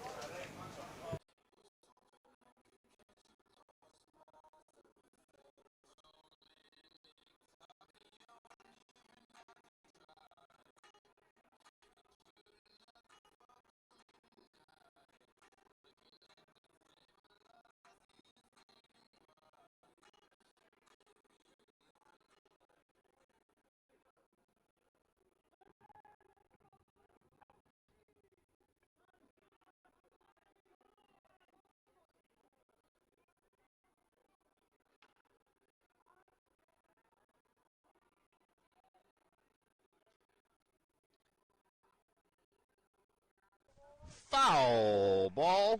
That'll make the count 1-1. Two things. You need your own microphone. Yeah. Other thing. Yeah. You were standing there. He has to stand there because you were filming right into the sun. Okay. We'll do it better next time. Okay. Yeah. Sorry about that, ladies and gentlemen. Trying to brighten up the broadcast in between innings for you, and apparently we had some technical difficulties. So we apologize, and we promise that we will get better. Here's the pitch. 1-2. Ball in the dirt. That's going to make it 2-2.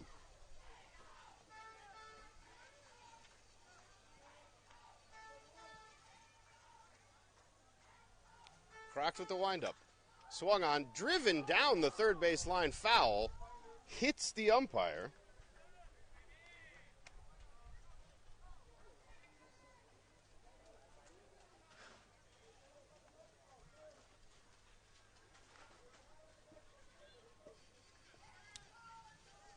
So the batter, Darian Richards, makes solid contact on that ball.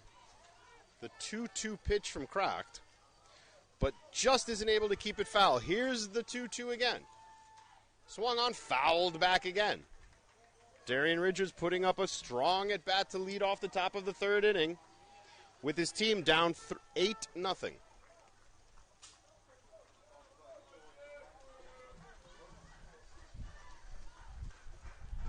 Crocs gets the sign.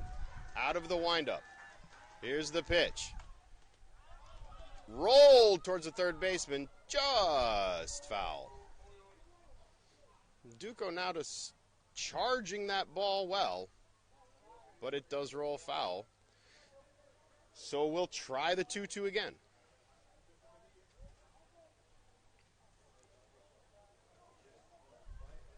Darian Richards taking his time getting back to home plate here.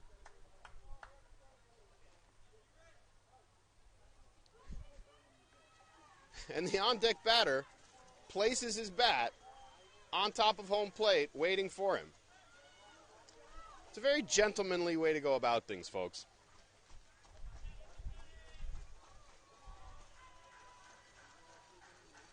Darian Richards, the youngster. The starting shortstop for Paderborn.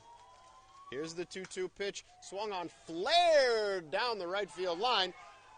Just foul. And you can see the disappointment on his face. He really thought that was going to fall for him. It's a really, really good in and out swing there. Just to foul that ball back. Sadly for Paderborn, it's not able to drop in there because the speed of Richards surely would have taken him to second base on the play.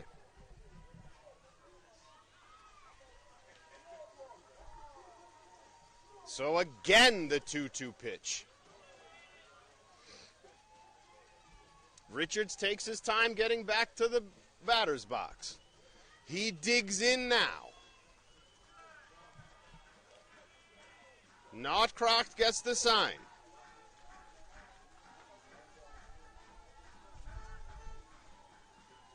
The 2-2 pitch. Curveball swung on, flared out to right field, high. Denzel Richards calls off the second baseman, Tom Van de Sanden, and makes the out. So one down now, top three.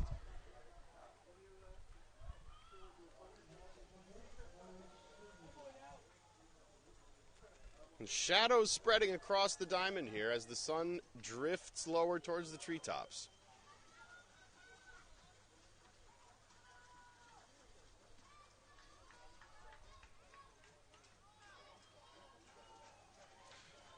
This brings up the top of the order for Paderborn. Maurice Bendrian. Fastball swung on, hits softly to Alex Madera, the shortstop, on to Pencil for out number two. Two quick outs here at the top of the third.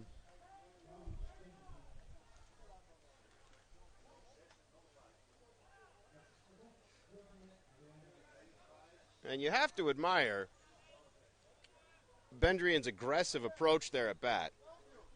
Croct has gotten so many hitters down 0-2, 1-2, 2-2 so far tonight. And they've been unable to do very much about it since. So swinging first pitch seems to be a good strategy. Let's see if they do it again. Fastball's low for ball one, so not worth swinging at that one.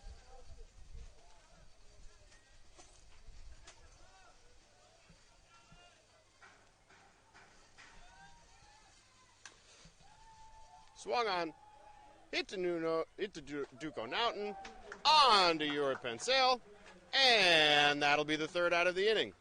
1-2-3 go Paderborn. And the Amsterdam Pirates coming back to bat here in the top of the fourth, up 8-0.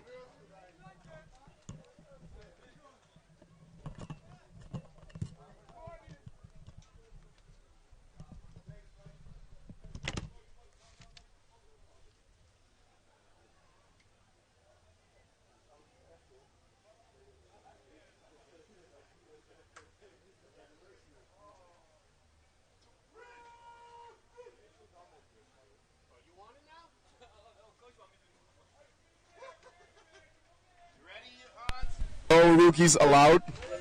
No rookies allowed at this moment. Wow.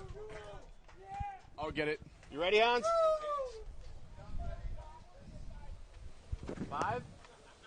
All right, folks, we're here with Jules Kremer here in between innings. Jules, a rare night off for you tonight. Okay, yeah. If you say A rare night off for Jules tonight. Okay, yeah. Are usually the starting catcher for the Pirates. Played a little right field. Yeah. How does it feel to sit out the game and watch your team go up 8-0 without you? Feels good. Feels amazing. Yeah, it does. It's like we're having fun. It's a good atmosphere, and like I cannot do anything different right now. It's like enjoying the moment. This is amazing. Tell us what you're seeing from the pitchers here. We got a new guy here. Yeah. Fresh meat. Fresh meat. Yeah, like 4 more runs or something like that. It would be amazing. All right, we're looking forward to it, Jules. Yeah, me too. I'll see you guys in a second. Thanks for joining us. Thanks. I like that. Perfect. Now we're having fun with it. Now we're having fun. Normale situatie. Kom mee, normale situatie.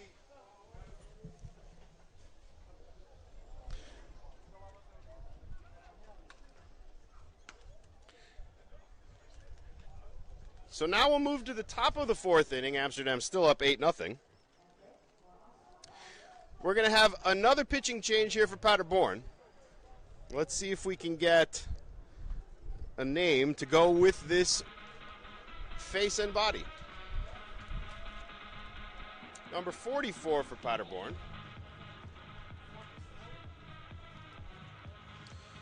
So Florian Seidel's evening is done. Duco Naughton steps to the plate to lead off the top of the fourth.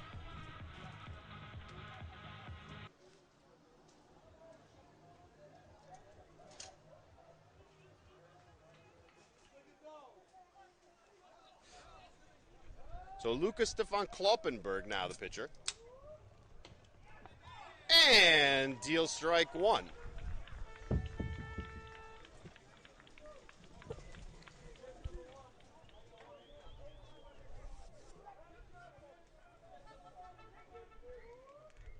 Slows him down with the curveball. Drops it in there for strike two. So we've seen the fastball curveball now. Let's see if he goes back to the fastball. Here's the 0-2. No, slowed him down again with the curveball. But misses high. So 1-2 now to Duco Nauta.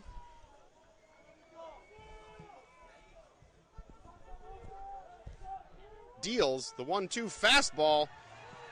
Got him to swing through it, and that'll be the first out of the inning. So Kloppenberg keeps runners off the bases for the Pirates with their leadoff hitter for the first time tonight.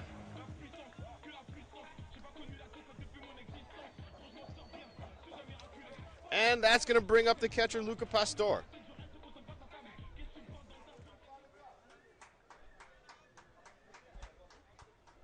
Luca 0 for 1 tonight. Starts him off fastball high.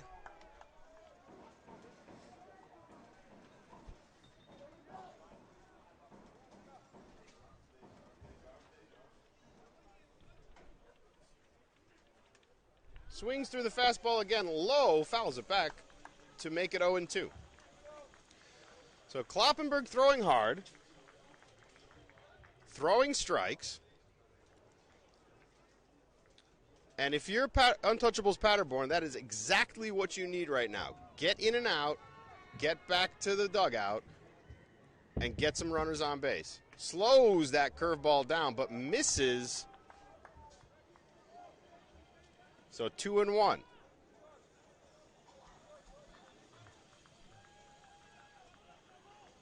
The 2-1 pitch from Kloppenburg. Fastball swung on, fouled, back for 2-2.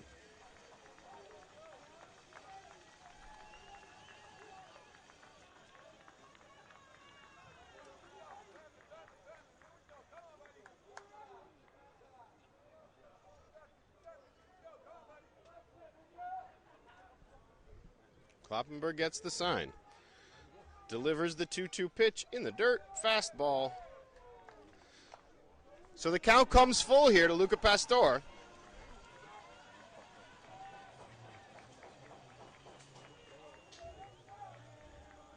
Amsterdam looking to tack on. Here's the full count pitch. He walked him. Base on ball for Luca Pastor. So for the fourth time tonight, the Pirates get an early base runner. They've had traffic on the bases in every inning thus far. That's going to bring up Jorrit Pencil. Starting first baseman, 1 for 2 this evening.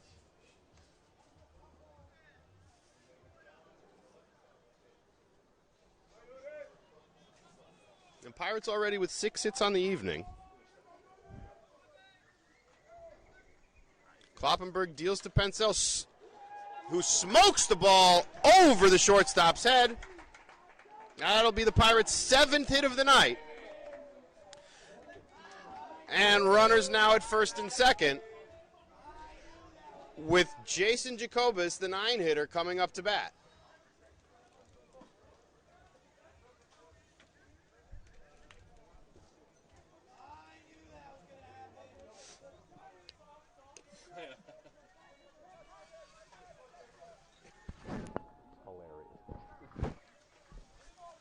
Kloppenburg deals to Jacobus. Swung on, skied high in the air, over towards third base. Shortstop calls him off and makes the play. So they record the second out of the inning, but still 2 on. And that's going to bring up the leadoff man, Ruli Henrique. Ruli's going to turn around here about left-handed now, with the right-handed pitcher on the mound.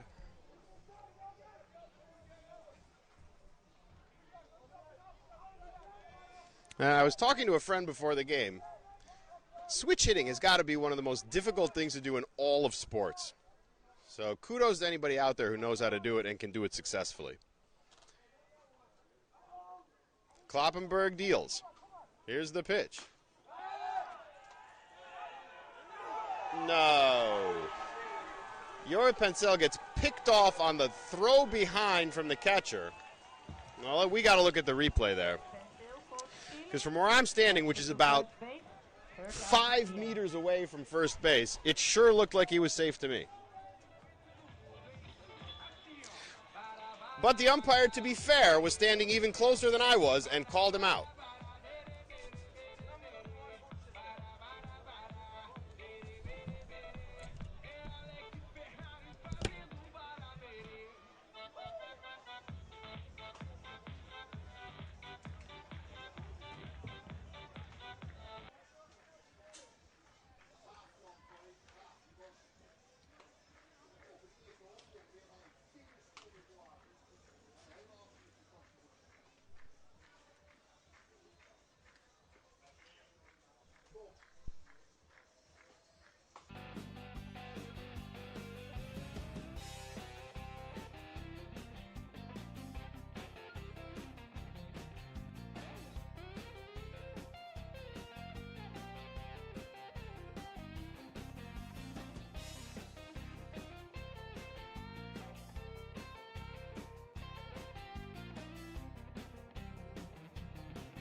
here in Amsterdam. We are at the bottom of the 4th inning now. Christian Bayers is leading off for Untouchables Paderborn. And the lights come on at the old ballpark. Kroc delivers. In there for strike 2.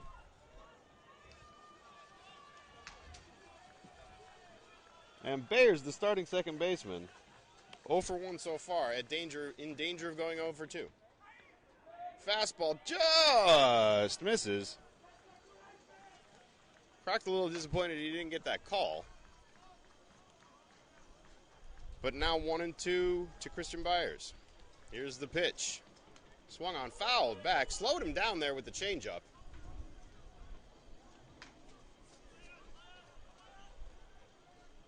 And you could see now Kroc there moving his right arm as if to snap that changeup off.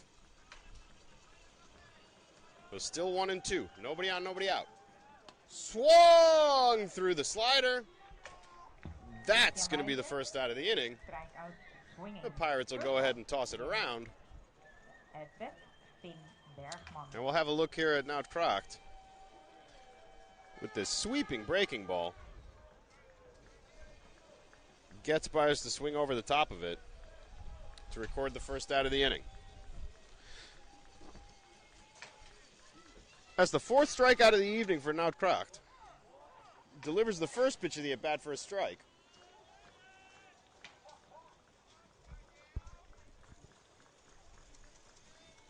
And this is Finn Bergman. Tops the ball foul down the third base line, 0-2.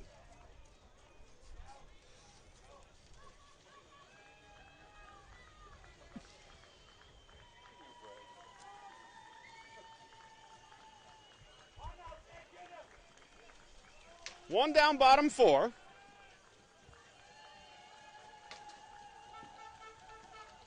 The first baseman, Bregman, digs in.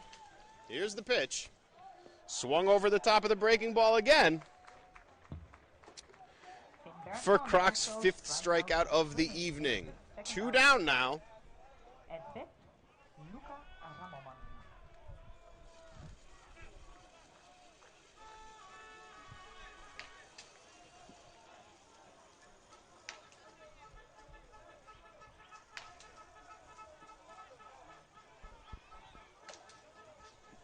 Luca Ramoman steps in.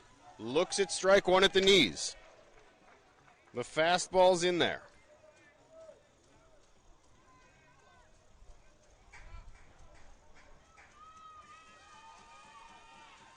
The windup, the pitch, driven towards short. Madera makes the play, throws off target. And Ramoman gets on with 2 down here in the inning. Hit for Luca Ramoman. Brings him on the first base. Oh, no, don't do At that. bat, Tobias. Yeah, this had a good picture. Ja, Tobias Mauw. It's not our best.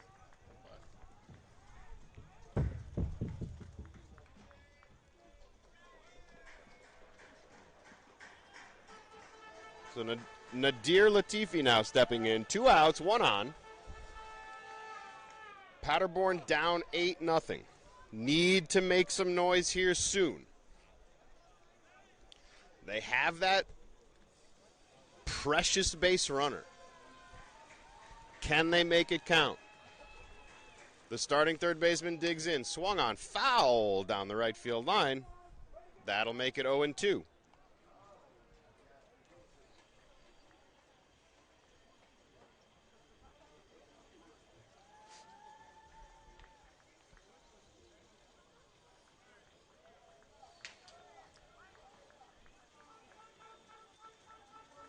Now cracked here, winds deals. Swung on and missed, and around the infield base hit. Now cracked strikes out the side.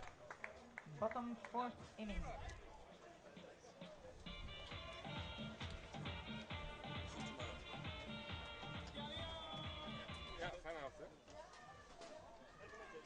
We go to commercial break. Amsterdam Pirates still up 8-0 here in the final game of the group stage of the European Champions Cup.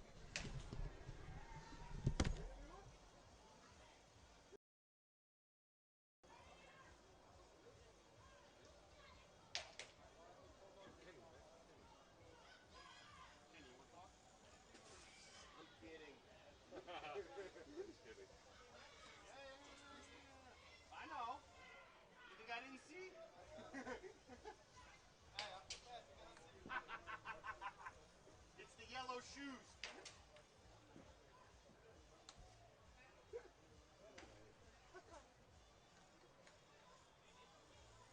Whatever. Next inning, this inning. I'm looking forward to it. Yeah, that's it.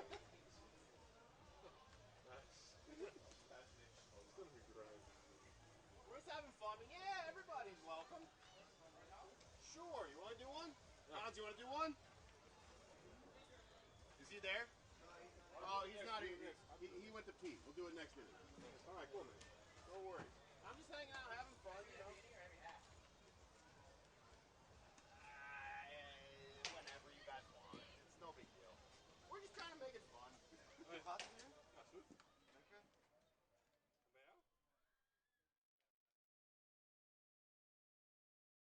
Okay. As you can tell, we're turning down the volume of the Amsterdam-Paderborn game.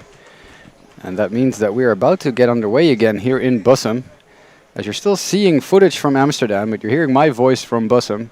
My name is Jasper Roos, by the way. Right to my left is Jurian Lobezo. We'll continue our coverage of HCAW against Bonn Capitals in a second, because I can tell you that we can see from our location, from our booth, that the HCAW players are currently warming up in right field. The Capitals are warming up in left field. So that means that we are about to get underway, that this sun delay is about to come to an end. As you can see here, we're back in Bussum. The sun is almost down beneath those trees by the water tower that Jurian was talking about 15 minutes or so ago. So the moment we resume play here, we will switch back to Bern against Bussum. You can see in the background behind the Amsterdam game. You can keep an eye on what's going on over at first base. Yeah. Yeah, in the bullpen we see pitchers warming up again. Yeah, on both sides there's some activity. I see Nick GER, I think. Yeah. Is that Nick GER in the bullpen for HCAW? And I saw Wilson Lee warming up again, so big chance the lefty will continue for Bonn Capitals. I really enjoyed watching these Capitals players. They're outside of the dugout. They're dancing. I don't know who this guy is because he's wearing a sweater over his stuff, but he's dancing in front of the dugout and enjoying himself, having a good time. We saw Danny Longhorst doing the worm and doing a little bit of like somersaulting in front of the dugout just to keep warm, I guess. Yeah, yeah. And you gave a big compliment about the hot dogs here. Oh, yeah. So, yeah, I seized the opportunity. I didn't have to talk for a little bit, so you were nice enough to go get me a hot dog with mustard, obviously, because that's the only way to eat a hot dog. And it was a bratwurst. It was a nice little piece of bread with a pretty substantial dog on it. German bratwurst. Very enjoyable. HCAW is taking the field, guys. Yeah, they are ready to go. We still got some Capitals on the field as well, stretching. But it looks like we're about to get underway again. So we'll get you up to speed. We're in inning number 7, as you can see from the score bug in the top right of our screen. It's 5-1 Capitals. And we'll wait and see if Gio de Gauw comes back out to pitch. I would venture a guess and say no, but you never know. And of course, the manager for the Capitals team, Wilson Lee, was on the mound when we were interrupted so rudely by the sun. If you stuck around, thank you so much. Hope you enjoyed watching Amsterdam Pirates play Paderborn for just a little bit. As mentioned before in the broadcast, Amsterdam struggling so far this tournament, but they seem to have righted the ship against Paderborn today.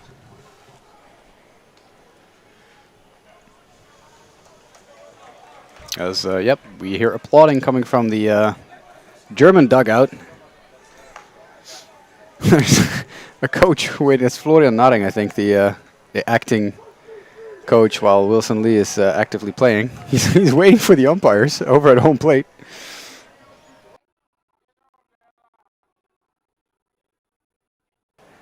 So he's ready to go. The Germans are ready to go. Yep.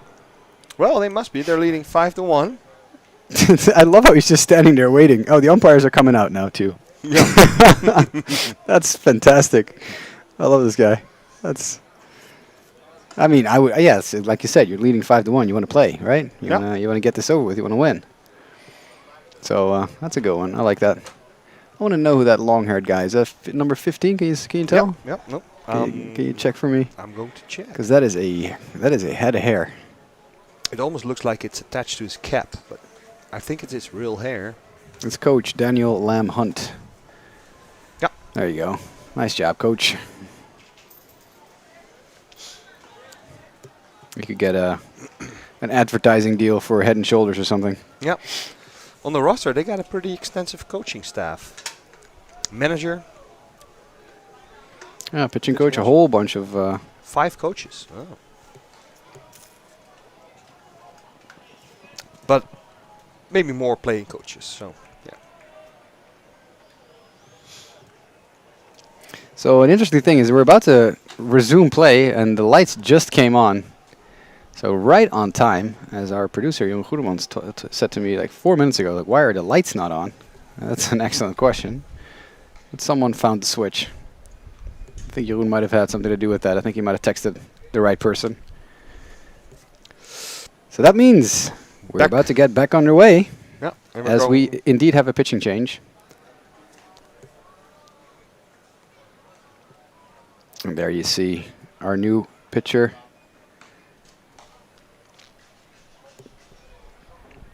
We saw him warm up before. Tall righty.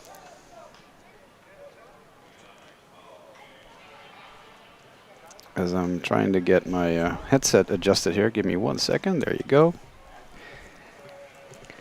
All right, there we go. Now I'm good to go. Arjen Nijkamp on the mound. Big right-hander with the big fastball. Strong kid. So Gio de Gauw's day is done. And it seems we're going back to the top of the order with Erik Brink, number 30. So Gio de Gauw's day is over after 6.1 innings. He gave up 7 hits, 5 runs, 5 of which were earned. 1 walk, 5 Ks. He threw 96 pitches. And 60-ish or so were strikes, I believe. 61, yep, there you go. Pretty nice ratio. That's a pretty good ratio, yeah. Gio pitched well. Ran into the Vincent Arends train, I guess. Because Arends hurt him a couple of times. For sure.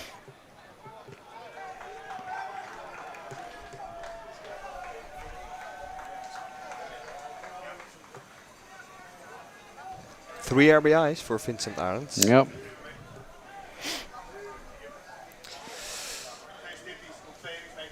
The Deutsche Bahn is nothing compared to Vincent Arends when it comes to timely performance. There you go. Continuing that train metaphor from earlier. Yep. All right, we are back in business. As pitch number 1 is grounded to third, and that ball is thrown away over at first. Yeah. Unfortunately, my prediction about the defensive alignment changes did not come true. That sucks, because I predicted that Salasa would go to right field, Van Borkelo would go to first, and Brandt Martina would go to second base. Delano is hurt, though. Yeah, I see. He's hobbling around a little bit. But with that prediction, I forgot that Delano Salasa also a very capable first baseman, so they could just literally just swap them around.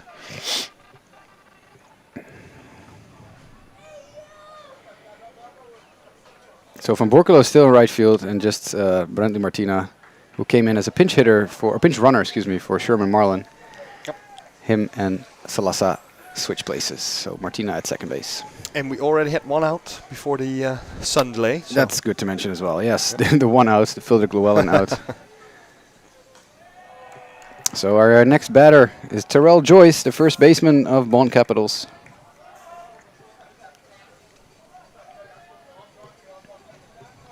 he's 1 for 3, sorry. Scored 2 runs already. And hitting 600 for the tournament. Brink with a substantial lead off of first base.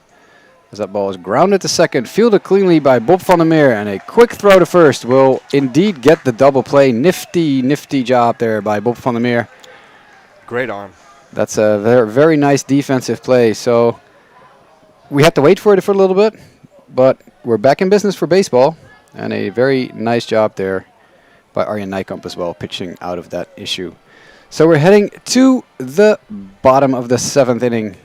HCAW trailing 5-1.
Yeah, Bottom of the 7th inning. Sorry, Julian, go ahead.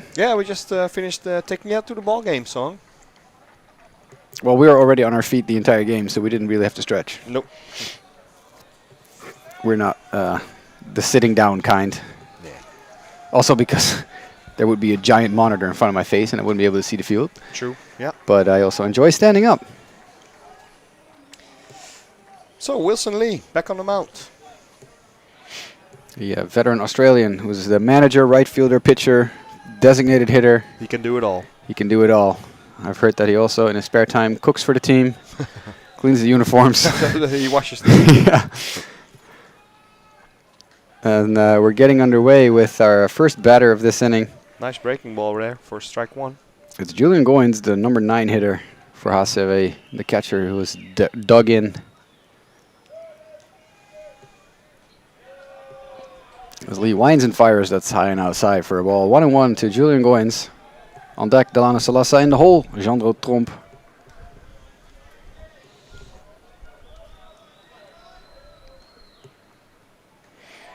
As that next pitch comes in and is right down the pipe for a strike. 1-2. Nice breaking pitch by Wilson Lee there. If there's one thing I enjoy about sun delays more than rain delays, is that people can just walk around freely. They don't have to stay in their dugout because it's raining so hard. So it's always fun to see players just walk out of the dugout. As that next pitch by Lee is high and outside for a ball.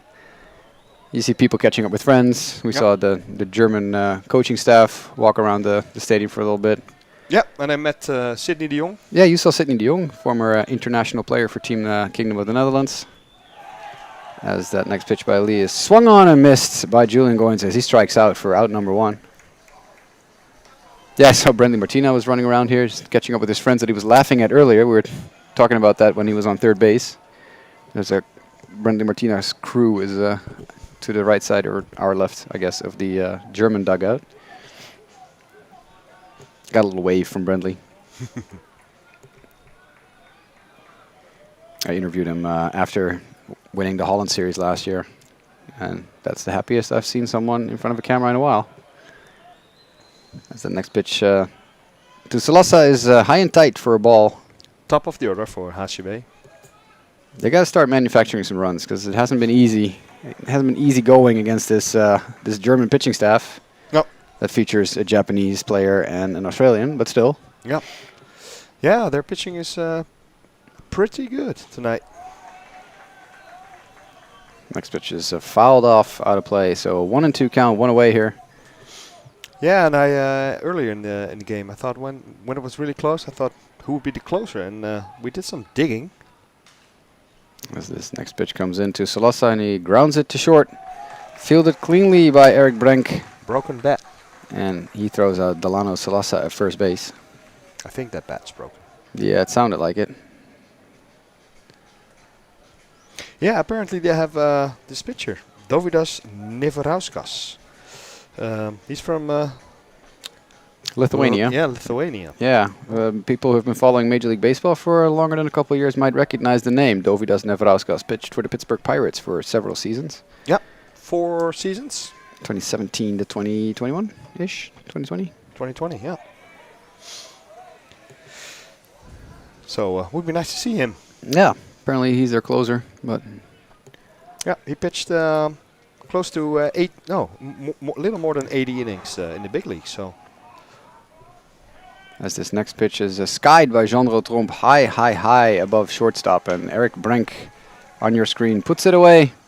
Nice camera angle there. Nice work by our production crew that we've expanded. We have an extra cameraman once again today. We're always trying out new things here. So that ends the inning. That retires the side, and we head to the top of the 8th inning. Capitals Bonn leading HCAW Bussum 5-1.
Top of the 8th inning. the pitcher. Wilson Lee, formerly the DH, now the pitcher. So that means that we no longer have a DH, of course, in the game, because when you do that little switcheroo, you give up your DH. And Lee doesn't waste any time. He hits a single. And that's hit number 8 for the visitors. HCAW has 7, by the way. 1 error. So Nijkamp out for another inning of work in relief of Gio de Grauw, who threw almost 100 pitches, 6.1 innings.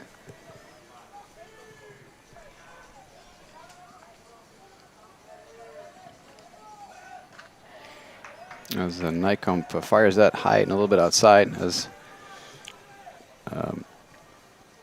Arends squared to bunt, but I don't think there was any intention to really bunt there.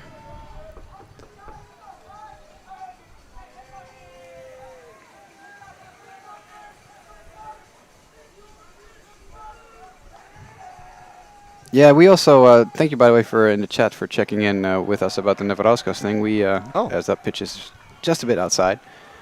We were told like an hour and a half ago that he was part of the team. Yeah. Apparently he signed with an indie ball team in the U.S. Ah. Okay. So that's why because we couldn't find him on the roster, No, so we figured there was just a mistake somewhere, but no mistake. But where did you see his name then? Because we didn't make it up that he, No, he was no. supposed to be here. Heard something from somewhere, from someone. As Arends, Big fly ball. yeah, that's to a center field. major league flyout. Jean-Ro Tromp floats under it and makes the catch. So 1 away in the 8th. And that brings up Anthony Glinzing, the right fielder. I'm loving these 2 fans, by the way. We got 2 fans of the German team sitting in their own little camping chairs outside the dugout right there. They're cheering everyone on.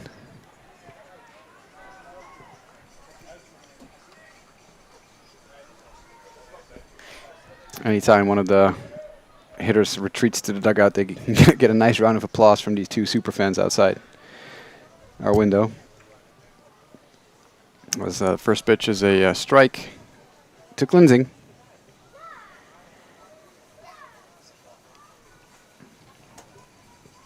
Cleansing is As he pops it up, and that's going to go as two players lose their hats. Both Brentley Martina and Jerry from Borculo lost their hats trying to chase down that pop-up in foul territory. They couldn't quite get to it. yeah, the league leader. He's 0 for 2 this game with a walk. Still not producing what he would like at this tournament. So we'll do it all again. It's an 0-2 count to Klinzing, wearing jersey number 1.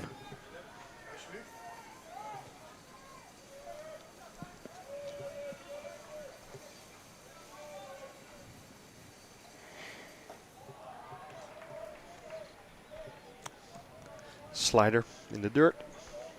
It's a good pitch. You're ahead in the count 0-2. Try to make him chase. Yep, make him chase on a breaking pitch outside. There's the super fans. There we go. It's getting a little chilly. They're putting on their sweaters, but these people have been relentlessly cheering on their team, and I love it. And they're wearing the right hoodies. And that next pitch is skied into the outfield. Jandro Tromp and Jair van Borculo giving chase. It's the latter who puts it away in right field. So put out for van Borculo, who flips the ball back into the infield. So 2 away.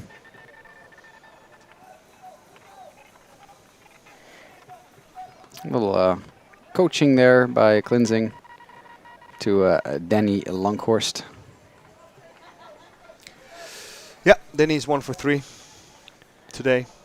Big hack. Oh, well, he was doing the worm earlier during the sun delay, so we've seen him be very flexible. He was doing somersaults and rolling around, joking with his teammates. Very flexible young man.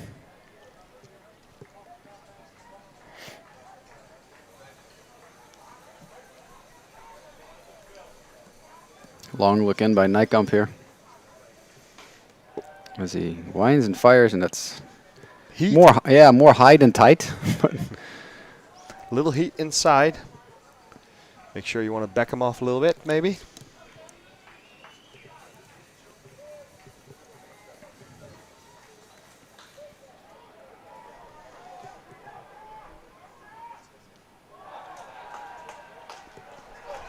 Oh, an unbelievable catch in right field. We're both looking at an unbelievable catch by Jair van Borculo. Holy mackerel.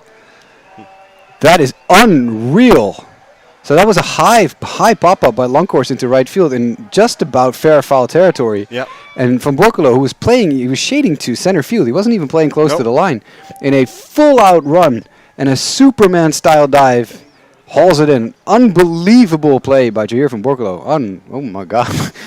I didn't think he had a chance. You were gesturing to me like that ball's going to drop. That's going to drop. That's going to be fair. I was pointing to the ground and like this is going to be maybe a base hit or maybe a double even. But unbelievable wow. play. He came out of nothing. Man. Then we have 17,000 cameras in this ballpark. We couldn't get that one because that was just in a corner that we don't have any cameras. It's the blind spot. You'll have to believe us. That was sensational by Jair van Borculo. All right, so as we calm down again from that moment of excitement, we're heading to the bottom of the 8th. Wilson Lee is taking his spot on the mound, and we'll be back in just a second.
Kevin Dirksen wears number 17 for HCAW, and that means that you can see him take his rightful spot in the batter's box because he's due up first here in the bottom of the 8th inning. That also means that Quinten de Cuba and Jair van Borkelo are the other two hitters scheduled for this inning. As Wilson Lee gets us underway with a fastball for a strike. Yep. Number 3, 4, and 5 up this inning. He's got some pretty good stuff, this pitcher. Yeah, I like it. He's coming right at him too with like heat. This is heat. This is right. This is a good. Oh. That's a good fastball.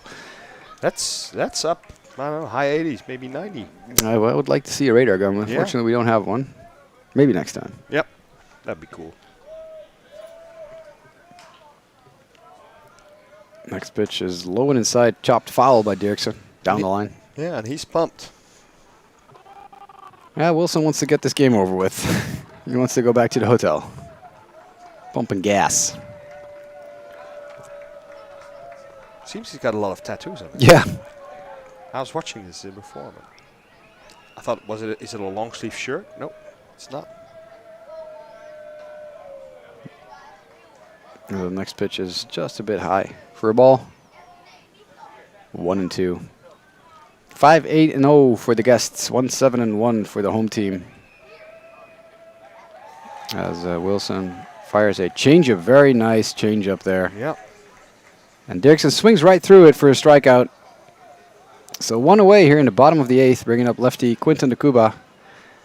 So I'm going to say this is going to be an uncomfortable at bat for de Cuba. Lefty on lefty with the stuff that Wilson Lee has shown us so far. Yeah, especially the slider, you know. Oof. Coming at you and then breaking away. Difficult pitch to hit. Yeah, that is for sure. As that first pitch is outside. That was exactly the one. Yep. But he left it outside too much.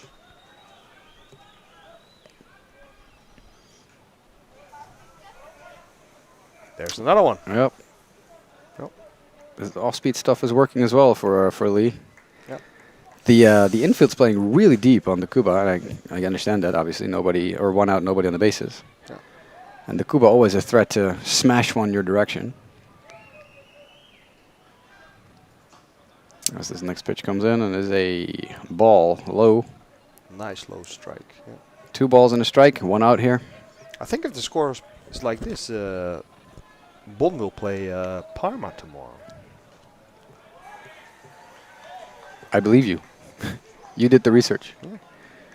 Parma. I did talk to some of our WBSC officials and official scorers earlier just to check what score would be needed for a mix-up of the groups, because there's still a chance that HCAW and don't win the group. As de Cuba swings and grounds that to first base. Nice scoop by the first baseman. As de Cuba is retired. This game, HCAW are okay to lose by 7 runs, I was told by Feiko Drost of the WBSC and official score. So as long as HCAW keep the gap 7 runs or less, not much changes in the groups. They lose by 19, there was a whole other thing, but I told Feiko we'll cross that bridge when we get to it. Yeah. And Parma was 3-0, so they're there you go. group winner. Jair van Borkelo digging in, doing some interior decorating again. In the batter's box, steps in, and he's about to get ready to face Wilson Lee. Nice low inside strike. I'm going to guess that Wilson Lee plays with a Wilson glove. At least I would. And he also wears Lee jeans. No, okay, so now, now I'm taking this too far. I think he looks a lot better than when he started pitching this game. Well, he didn't really warm up when he came into the game. We didn't really see him warm up in the bullpen because he was the DH. So maybe that's the thing. Yeah. So maybe he used the sun delay to get a little stretched out. He was in the bullpen actually. Yeah. And he's looking 1 good. and 2, 2 outs. He is looking sharp.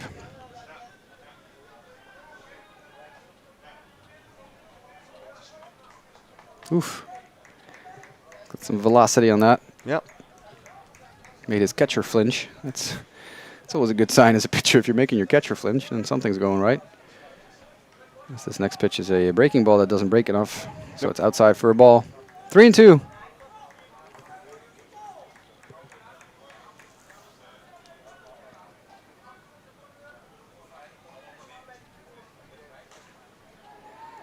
As this next pitch comes in, and Van Borkelo grounds it to short. Eric Brenk fields it cleanly. Quick throw to first base, and that retires the side.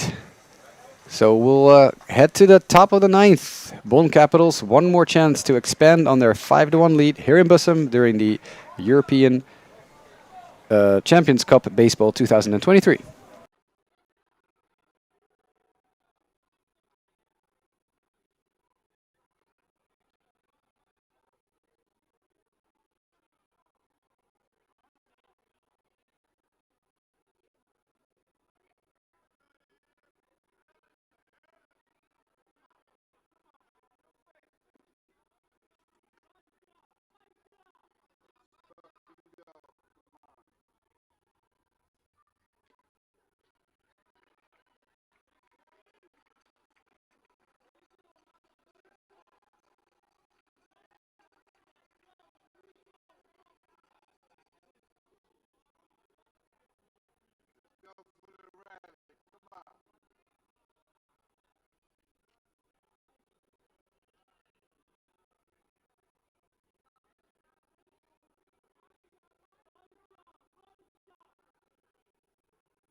Hello, yeah, so we're back, top of the ninth.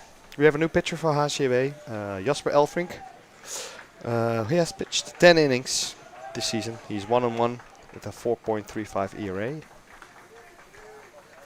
And he's up against Daniel Sanchez. As Elfrink pops his first pitch strike in there against Sanchez. So we have Bonn Capital hitters 7, 8, and 9.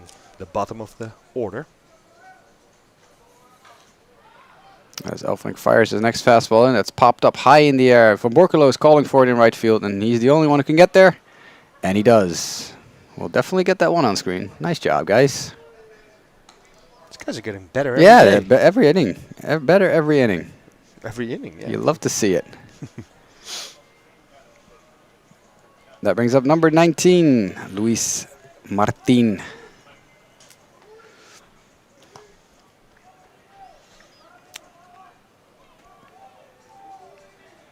So Elfrink, the very tall lefty, fires that fastball in there. It's swung on and belted into center field, but right at Jean Tromp. Yep. There you have it, once again. Luis Martin, he was 2 for 3, he's 2 for 4 now. 2 runs batted in today.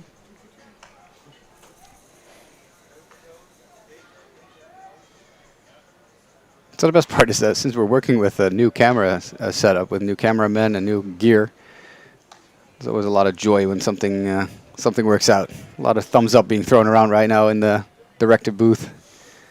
You'll love to see it. Elfrink number 35, the tall lefty. gets set and ready to fire to Fildrik Llewellyn, who is the switch hitter, of course, so he's switched to the right side facing the lefty Elfrink. Great change up there. So unfortunately, Jurjan, no chance for that sweet left-handed swing you were talking about here, Nope. because Nope. Llewellyn now batting from the right side. So the next That's pitch by a good Elfrink. pitch Yeah, right there. right down the middle. 0-2. I think Fildrik was sad to see that one go by. As you can see behind the backstop, if you look to the right a little bit, there's a gentleman sitting crouched down with a dark blue sweater and a camera in his hands. As that pitch by Elfrink is in the dirt for a ball. That will be Stijn van der Meer. Longtime Curaçao Neptunus Rotterdam. Yep, that gentleman right there. Third baseman for the Dutch national team as well. And he's now doing a lot of videography work, so make sure to check him out on the Instagrams, as that pitch is dribbled to Max Dreyer, who fields it cleanly. Quick throw to first. Very clean inning by Jasper Elfrink. And that means that HCAW have work to do. They need to score 4 to tie, 5 to win, as we head to the bottom of the 9th here in the Rob Hofman Baseball Valley in Bussum.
Brentley Martina, number 23, with the yellow cleats, has dug in, or is about to lead things off. And he's the kind of guy you want to lead off an inning because he's speedy, he's fast, he can handle a bat. So let's see what he can do.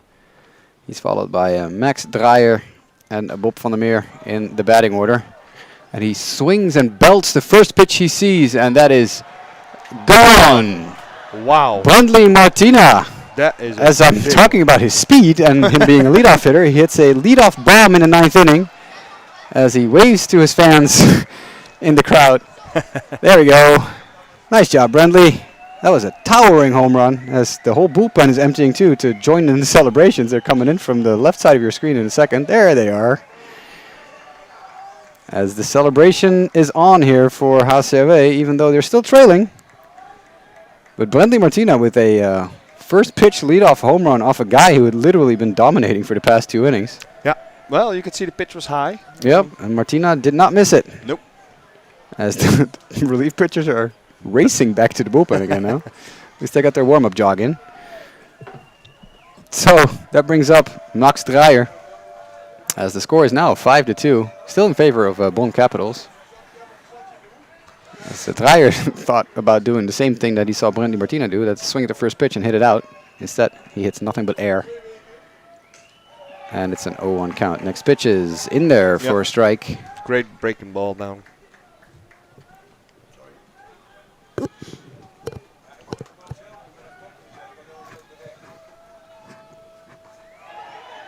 Oh, 2 pitch. They're going to check him.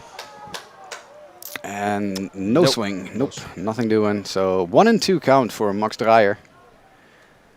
Both teams with 8 base hits on the day. Just that the Bonn Capitals have been a little more fortuitous in that regard. They were more timely hits. They've scored 5, whereas Bussum is stuck at 2. So that pitch is low, 2-2 count. I think it's a high quality baseball game. This was fun, yeah. Yeah. The last 2 games, yesterday and the day before, were a little uneven. Yep. This has been a really entertaining baseball game by 2 very good teams. That was a changeup, I think, but he left it high and out. Full count.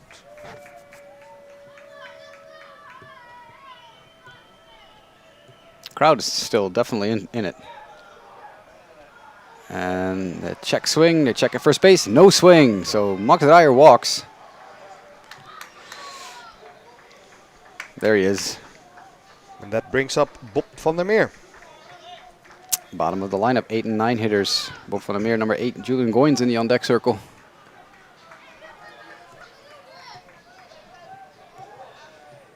Bob van der Meer is 0 for 3, so He's due. yeah, I was about to say the same thing. And in case anyone was wondering what the situation is in Amsterdam between Paderborn and Amsterdam Pirates, it's 14-0 in favor of the home team. That's Amsterdam.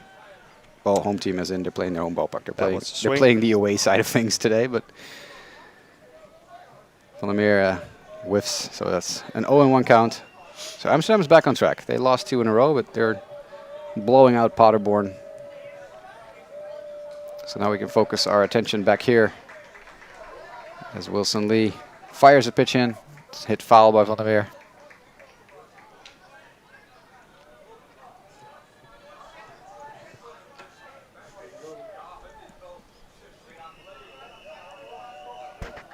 Dreyer not taking a lot of risk. Not a huge lead over at first. As Wilson Lee fires a pitch that's outside. He's lost the strike zone a little bit. Yep. He was just pumping gas in the 8th inning. Here in the bottom of the 9th, he is struggling to find the strike zone. Yeah, final inning, maybe a little bit nerves. As a courtesy look over to Max Dreyer, who, as you could tell from that angle, nice camera work, by the way, once again. That Dreyer's not far off the bag. Finishing a game when you're pitching for a long time is never easy. That's why you have savers. That's right. So that pitch was outside for a ball. So it's 2-2.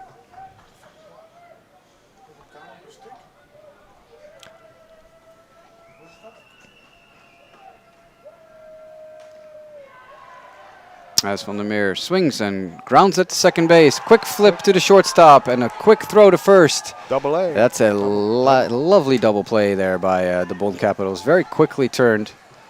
Very nifty glove work there. First by Luis Martin and the flip to Eric Brenk. Yep. And the throw over to first to Terrell Joyce. That's a very nice 4-6-3 double play. 2 outs. Yep. Huge. Huge for Capitals here. Yeah, I mean, if that second batter also gets on the base, then you might get a different ball game.